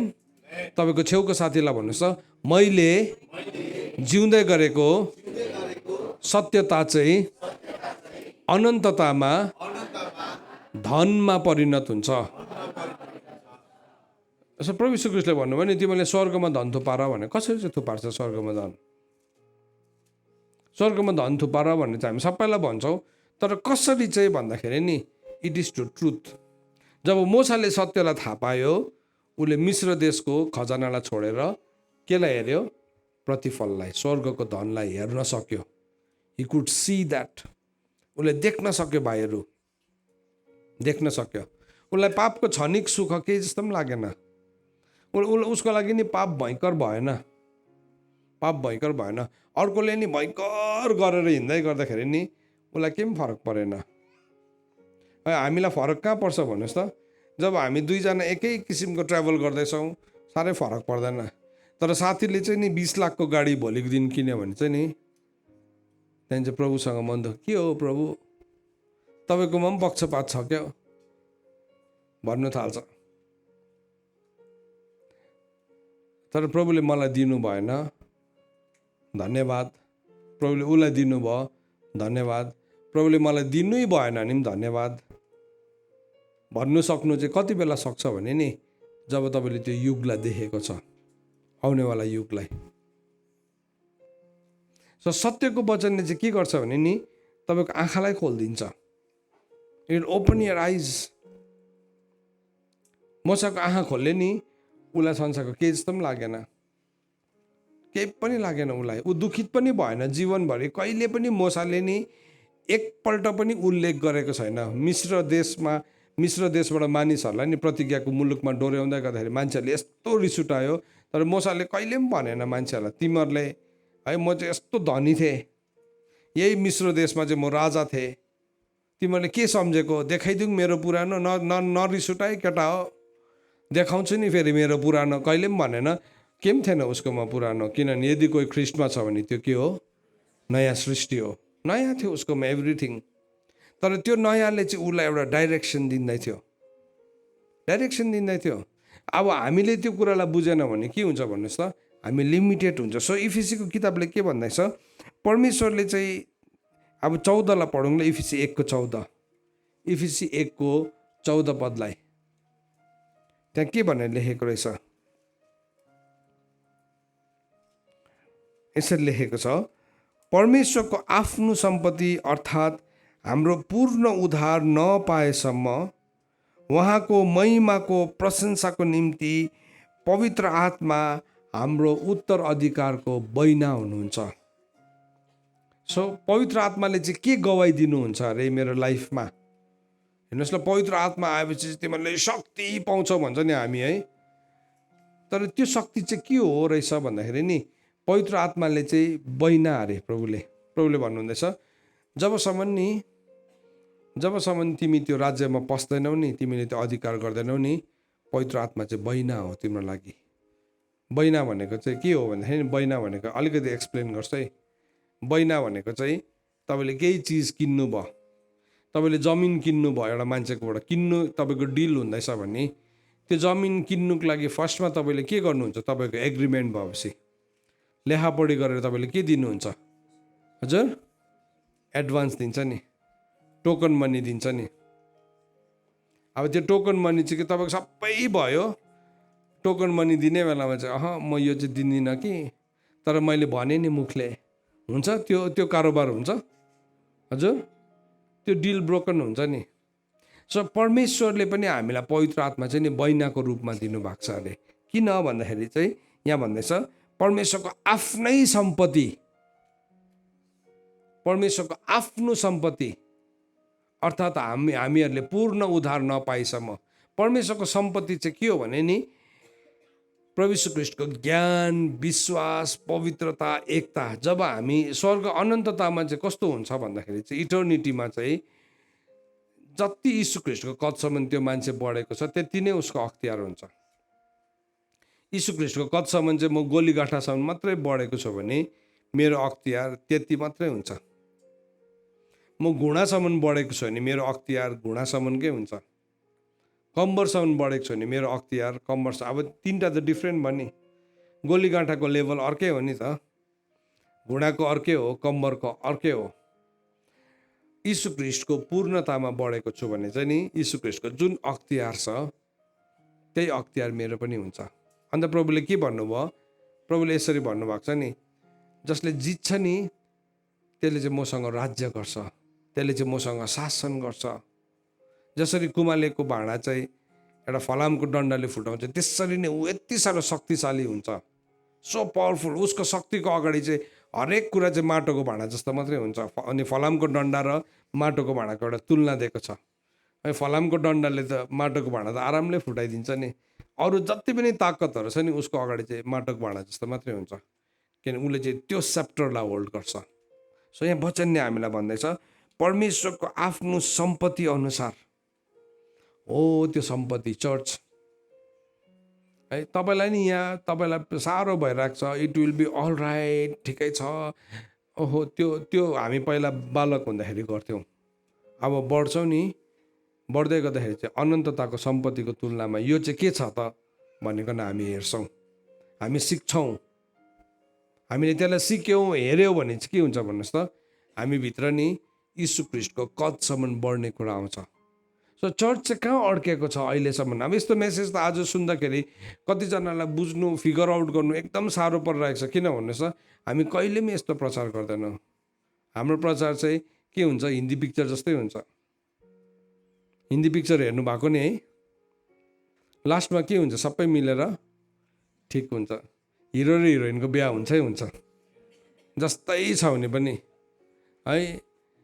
हिरोले जस्तै गरे पनि गुन्डालाई जित्छै जित्छ, हिरोले गुन्डालाई जित्छै जित्छ। हिरो र हिरोइनको बिहा हुन्छै हुन्छ। त्यहाँदेखि के भनेको हुन्छ, द एन्ड, है, सक्यो। है, संसारको चाहिँ त्यति नै हो, उनीहरूले भन्नु सक्ने चाहिँ त्यति नै हो।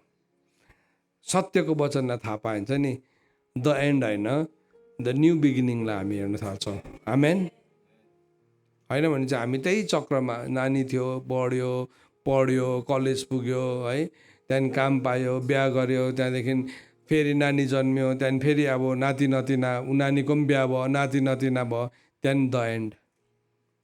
तर नि हामीले अनन्ततालाई हेऱ्यो भने चाहिँ नि हाम्रो डल्लै डाइमेन्सन चेन्ज हुन थाल्छ, डल्लै डाइमेन्सन। म आज समयको भ्यालुलाई बुझ्नु थाल्छु। मैले अनन्ततालाई हेरेँ भने ओहो, मैले समयलाई यतिकै फाल्नु हुँदैन। मैले कसलाई एकजनालाई सत्यको वचन सुनाउन सक्छु, या म सुनाउन सकिनँ भने पनि मेरोमा के तोडा छ जसले चाहिँ म त्यसलाई फेसिलिटेट गर्न सक्छु। हामी सबै कुरालाई बुझ्छौँ, एभ्रिथिङलाई, हरेक कुरालाई। बित्थाको कुरा गर्दैनौँ, नम्बर 1 है। मान्छेलाई हामी के भन्नु, नचाहिँदो कुरा गर्दैनौँ, मान्छेलाई हामी ल्योर गर्दैनौँ है। यहाँ तलको कुरामा हामी फसाउँदैनौँ, तर हामी एभ्रिडे नयाँ कुरा। सो किन चाहिँ त्यो मान्छेको घर, मत्तीको किताब 12 अध्यायमा त्यो सफा गरिरहेको, सिँगारिएको घरमा चाहिँ फेरि पनि कसरी चाहिँ 7वटा दुष्ट आत्मा आयो भन्दाखेरि चाहिँ किनभने त्यो घर चाहिँ रित्तो थियो, एम्टी कुराले भरेको थियो। व्यर्थको कुराहरू, संसारको कुरा जति पनि हामी राख्छौँ नि, त्यसको मतलब हाम्रो घर, गाडी, बङ्गला, है, सोफा सेट, घरमा सजाउने यस्तो चिजहरू हुनु हुँदैन भनेको होइन है। फेरि तपाईँ उल्टा नखेद्नुहोस् है, कतिजना चाहिँ फेरि उल्टा खेद्ने भइहाल्छ है। त्यसो भए किन संसारमा बसेको? एन्सर भेरी सिम्पल, परमेश्वरले राख्नु भएको है। तपाईँकोमा क्वेसन छ भने चाहिँ किन स्वर्ग, किन गइ नहालेको? इच्छा त त्यही छ नि, तर जबसम्म राख्नु भएको छ, प्रभुले राख्नु भएको त बस्नै पर्यो नि त। तर यहाँ बस्दै गर्दाखेरि चाहिँ इन द मिन टाइम मैले बुझ्नुपर्ने सत्यता चाहिँ यो हो। चर्च आज हामी यो सत्यतालाई हेऱ्यो भने नि हामी मच्योर हुन्छ, अर्को लेभलमा मच्योरिटीको अर्को लेभल पुग्छ। जब हामी मच्योर हुन थाल्छौँ नि, हाम्रो झगडा मेटिँदै जान्छ आफै, हाम्रो कन्फ्लिक्ट मेटिँदै जान्छ। हामीलाई फकाइरहनु पर्ने हुँदैन, हामीलाई घरिघरि नुहाइदिइरहनु पर्ने हुँदैन। घरिघरि सब बालक हुँदाखेरि त उसको लुगा पनि फेरिदिइरहनुपर्छ, फकाइरहनुपर्छ, खाना पनि खेदी खुवाउनुपर्छ।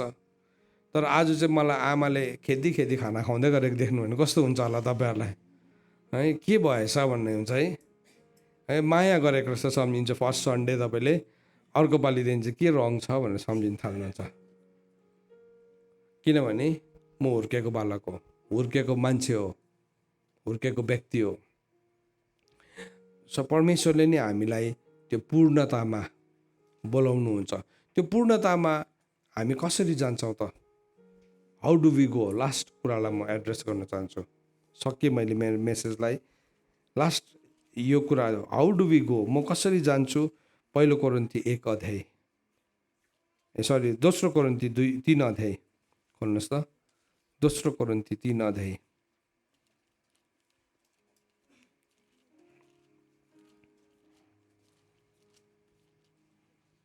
दोस्रो कोरिन्थी 3 अध्याय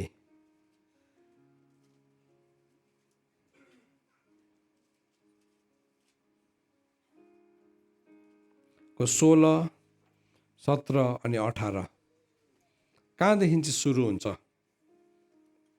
कहाँदेखि चाहिँ सुरु हुनुपर्ने हो? सुन्नुहोस् है, दोस्रो कोरिन्थी 3 अध्यायको 16देखि लिएर 18 पद। सबैले पाउनु भयो? ओके, हामी पढौँ ल। ओके, हामी सँगै पढौँ न, यति त हामी मिलेर पढ्न सक्छौँ। दोस्रो कोरिन्थी 3 अध्यायको 16, 17 अनि 18। 1, 2, 3। तर जब मानिस प्रभुपट्टि फर्किन्छ त्यो घुम्टो हटाइनेछ। अब प्रभु आत्मा हुनुहुन्छ, अनि जहाँ प्रभुको आत्मा हुनुहुन्छ त्यहाँ स्वतन्त्रता हुन्छ। हामी सबै घुम्टो हटाएको मुहारले परमप्रभुको महिमा प्रतिबिम्बित गर्छौँ, अनि एउटा महिमादेखि अर्को महिमातिर उक्लन्दै उहाँको रूपमा बदलिँदै जान्छौँ। परमप्रभुबाट यो आउँछ जो आत्मा हुनुहुन्छ। आमेन। सो यो कुरा चाहिँ कति बेला साँच्चै नै सुरु हुन्छ एउटा मान्छेको जीवनमा? आज यो मेसेजलाई सुन्नु भने तपाईँले यो मेसेजले चाहिँ कोपट्टि फर्काउनु पर्छ हामीलाई भन्दाखेरि नि प्रभुपट्टि। किनभने तपाईँ प्रभुपट्टि फर्किनु भने नि के हुन्छ भन्नुहोस् त, तपाईँको त्यो घुम्टो हट्छ। त्यो अघि त्यो घुम्टोभित्र चाहिँ नि संसार, सांसारिकता, यही पृथ्वीसम्म घुम्टोभित्रको कुरालाई मात्रै देख्छ नि त। त्यो घुम्टो चाहिँ किन लगाएको छ भन्दाखेरि चाहिँ ख्रिस्टको महिमाको सुसमाचार नसुनोस् भनेर है। त्यो घुम्टोले कठोरता लिएर आउँछ हाम्रो लाइफमा। जति नै भन्यो भने पनि, जति नै अहिले नि यो कोठाभित्र आज तपाईँ कामुकताले सताइराख्नु भएको छ, अभिलाषाले सताइराख्नु भएको छ, आरिसले सताइराख्नु भएको छ भने नि आजको वचन बुझ्नु तपाईँलाई गाह्रो हुन्छ। तर तपाईँले नि यदि निर्णय गर्नुहुन्छ होइन आजदेखि चाहिँ म प्रभुपट्टि फर्किन्छु भने चाहिँ नि फर्स्ट थिङ चाहिँ नि त्यो घुम्टो छङ्गै निकालिदिनुहुन्छ प्रभुले, डल्लै निस्किन्छ। अनि घुम्टो निस्केपछि चाहिँ के हुँदो रहेछ भने नि एउटा मान्छेले थाहा पाउँछ परमेश्वर चाहिँ आत्मा हुनुहुन्छ, अनि जहाँ परमेश्वरको आत्मा छ स्वतन्त्रता छ, फ्रिडम। केदेखि स्वतन्त्र हुन्छौ? आरिसदेखि, कपटी बेहोरादेखि, झुटदेखि, छलदेखि, धोका दिने बेहोरादेखि म स्वतन्त्र हुन्छु। एनी रङ थिङ शरीरको जे पनि छ त्योदेखि म स्वतन्त्र हुन्छु। त्यसको बादमा के भन्दैछ? अब सकेको छैन है। त्यहाँदेखि चाहिँ हामी घुम्टो हटाएको मुहारले देख्छौँ परमेश्वरलाई। अघि घुम्टोभित्रबाट चाहिँ हामी प्रार्थना त्यही घुम्टोभित्र जे देख्दै थियो, प्रभु मलाई धन दिनु, सफलता दिनु, सबै मागिरहेको थियो। घुम्टोभित्र जे देख्दै थियो त्यति मात्रै थियो। तर अब घुम्टो हटाएपछि चाहिँ प्रभुलाई छ्याङ्गै देख्छ। अनि त्यो छ्याङ्गै देखेपछि चाहिँ के हुँदो रहेछ भने नि परमेश्वरको महिमालाई पहिला चाहिँ प्रतिबिम्बित गर्छ अरे। प्रतिबिम्बित भनेको चाहिँ रिफ्लेक्ट।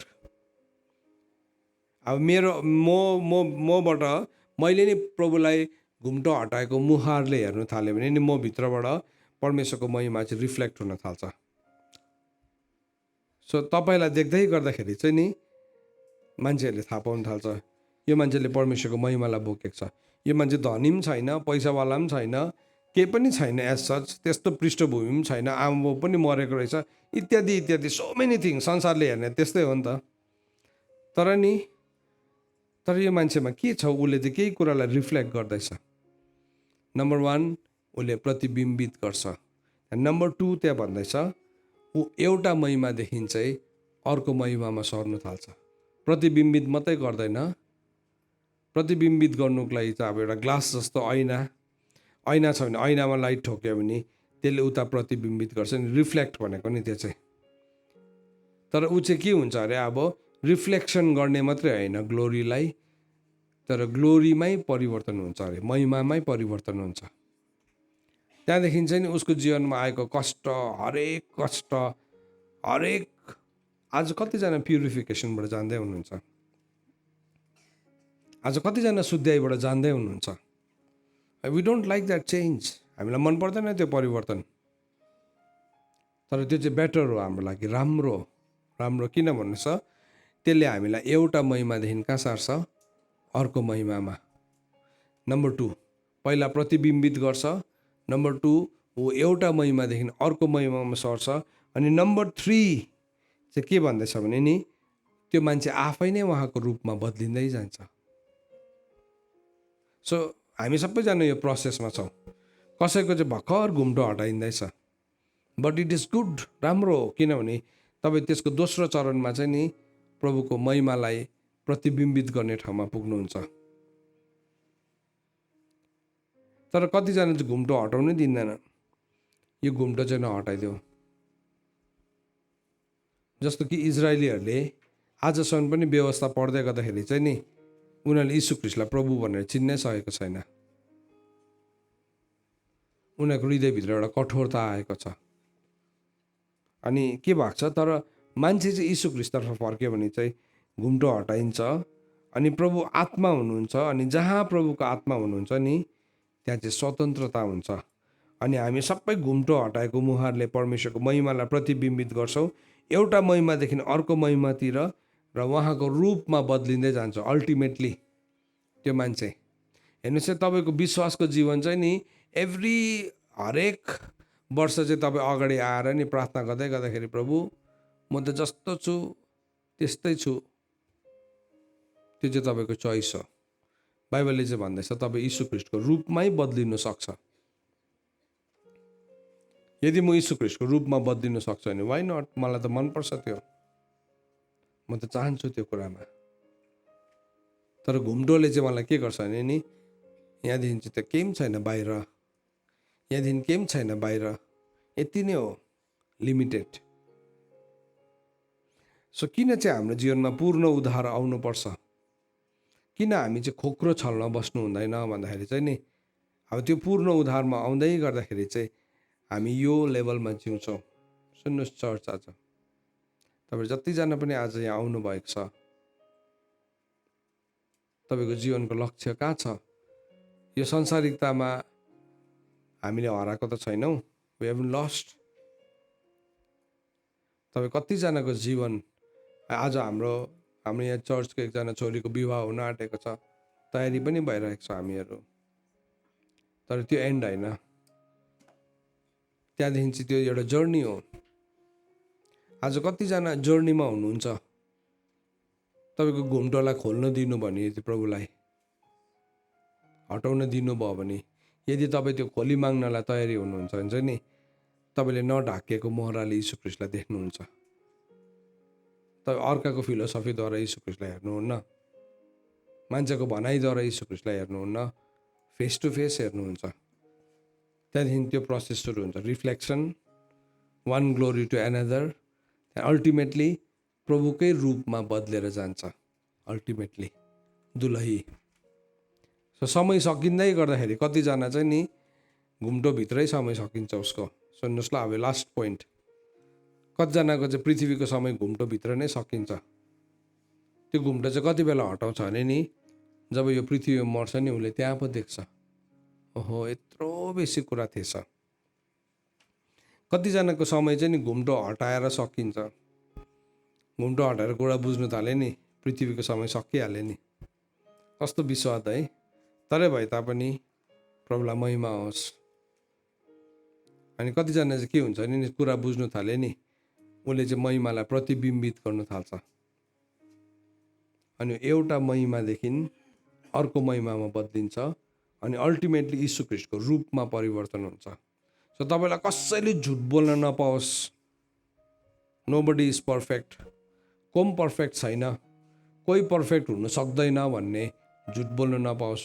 हो हामी पर्फेक्ट छैनौँ, तर यीशु ख्रीष्टको रूपमा बदलिनु सक्ने मेरो लागि मौका छ भने चाहिँ I want to invest here, मेरो समयलाई, मेरो जीवनलाई, मेरो परिवारलाई, मेरो योग्यतालाई, मैले जानेको सबै कुरालाई, त्यो चाहिँ नि पूर्ण उद्धार भन्छ। त्यसलाई चाहिँ के भन्छ अरे?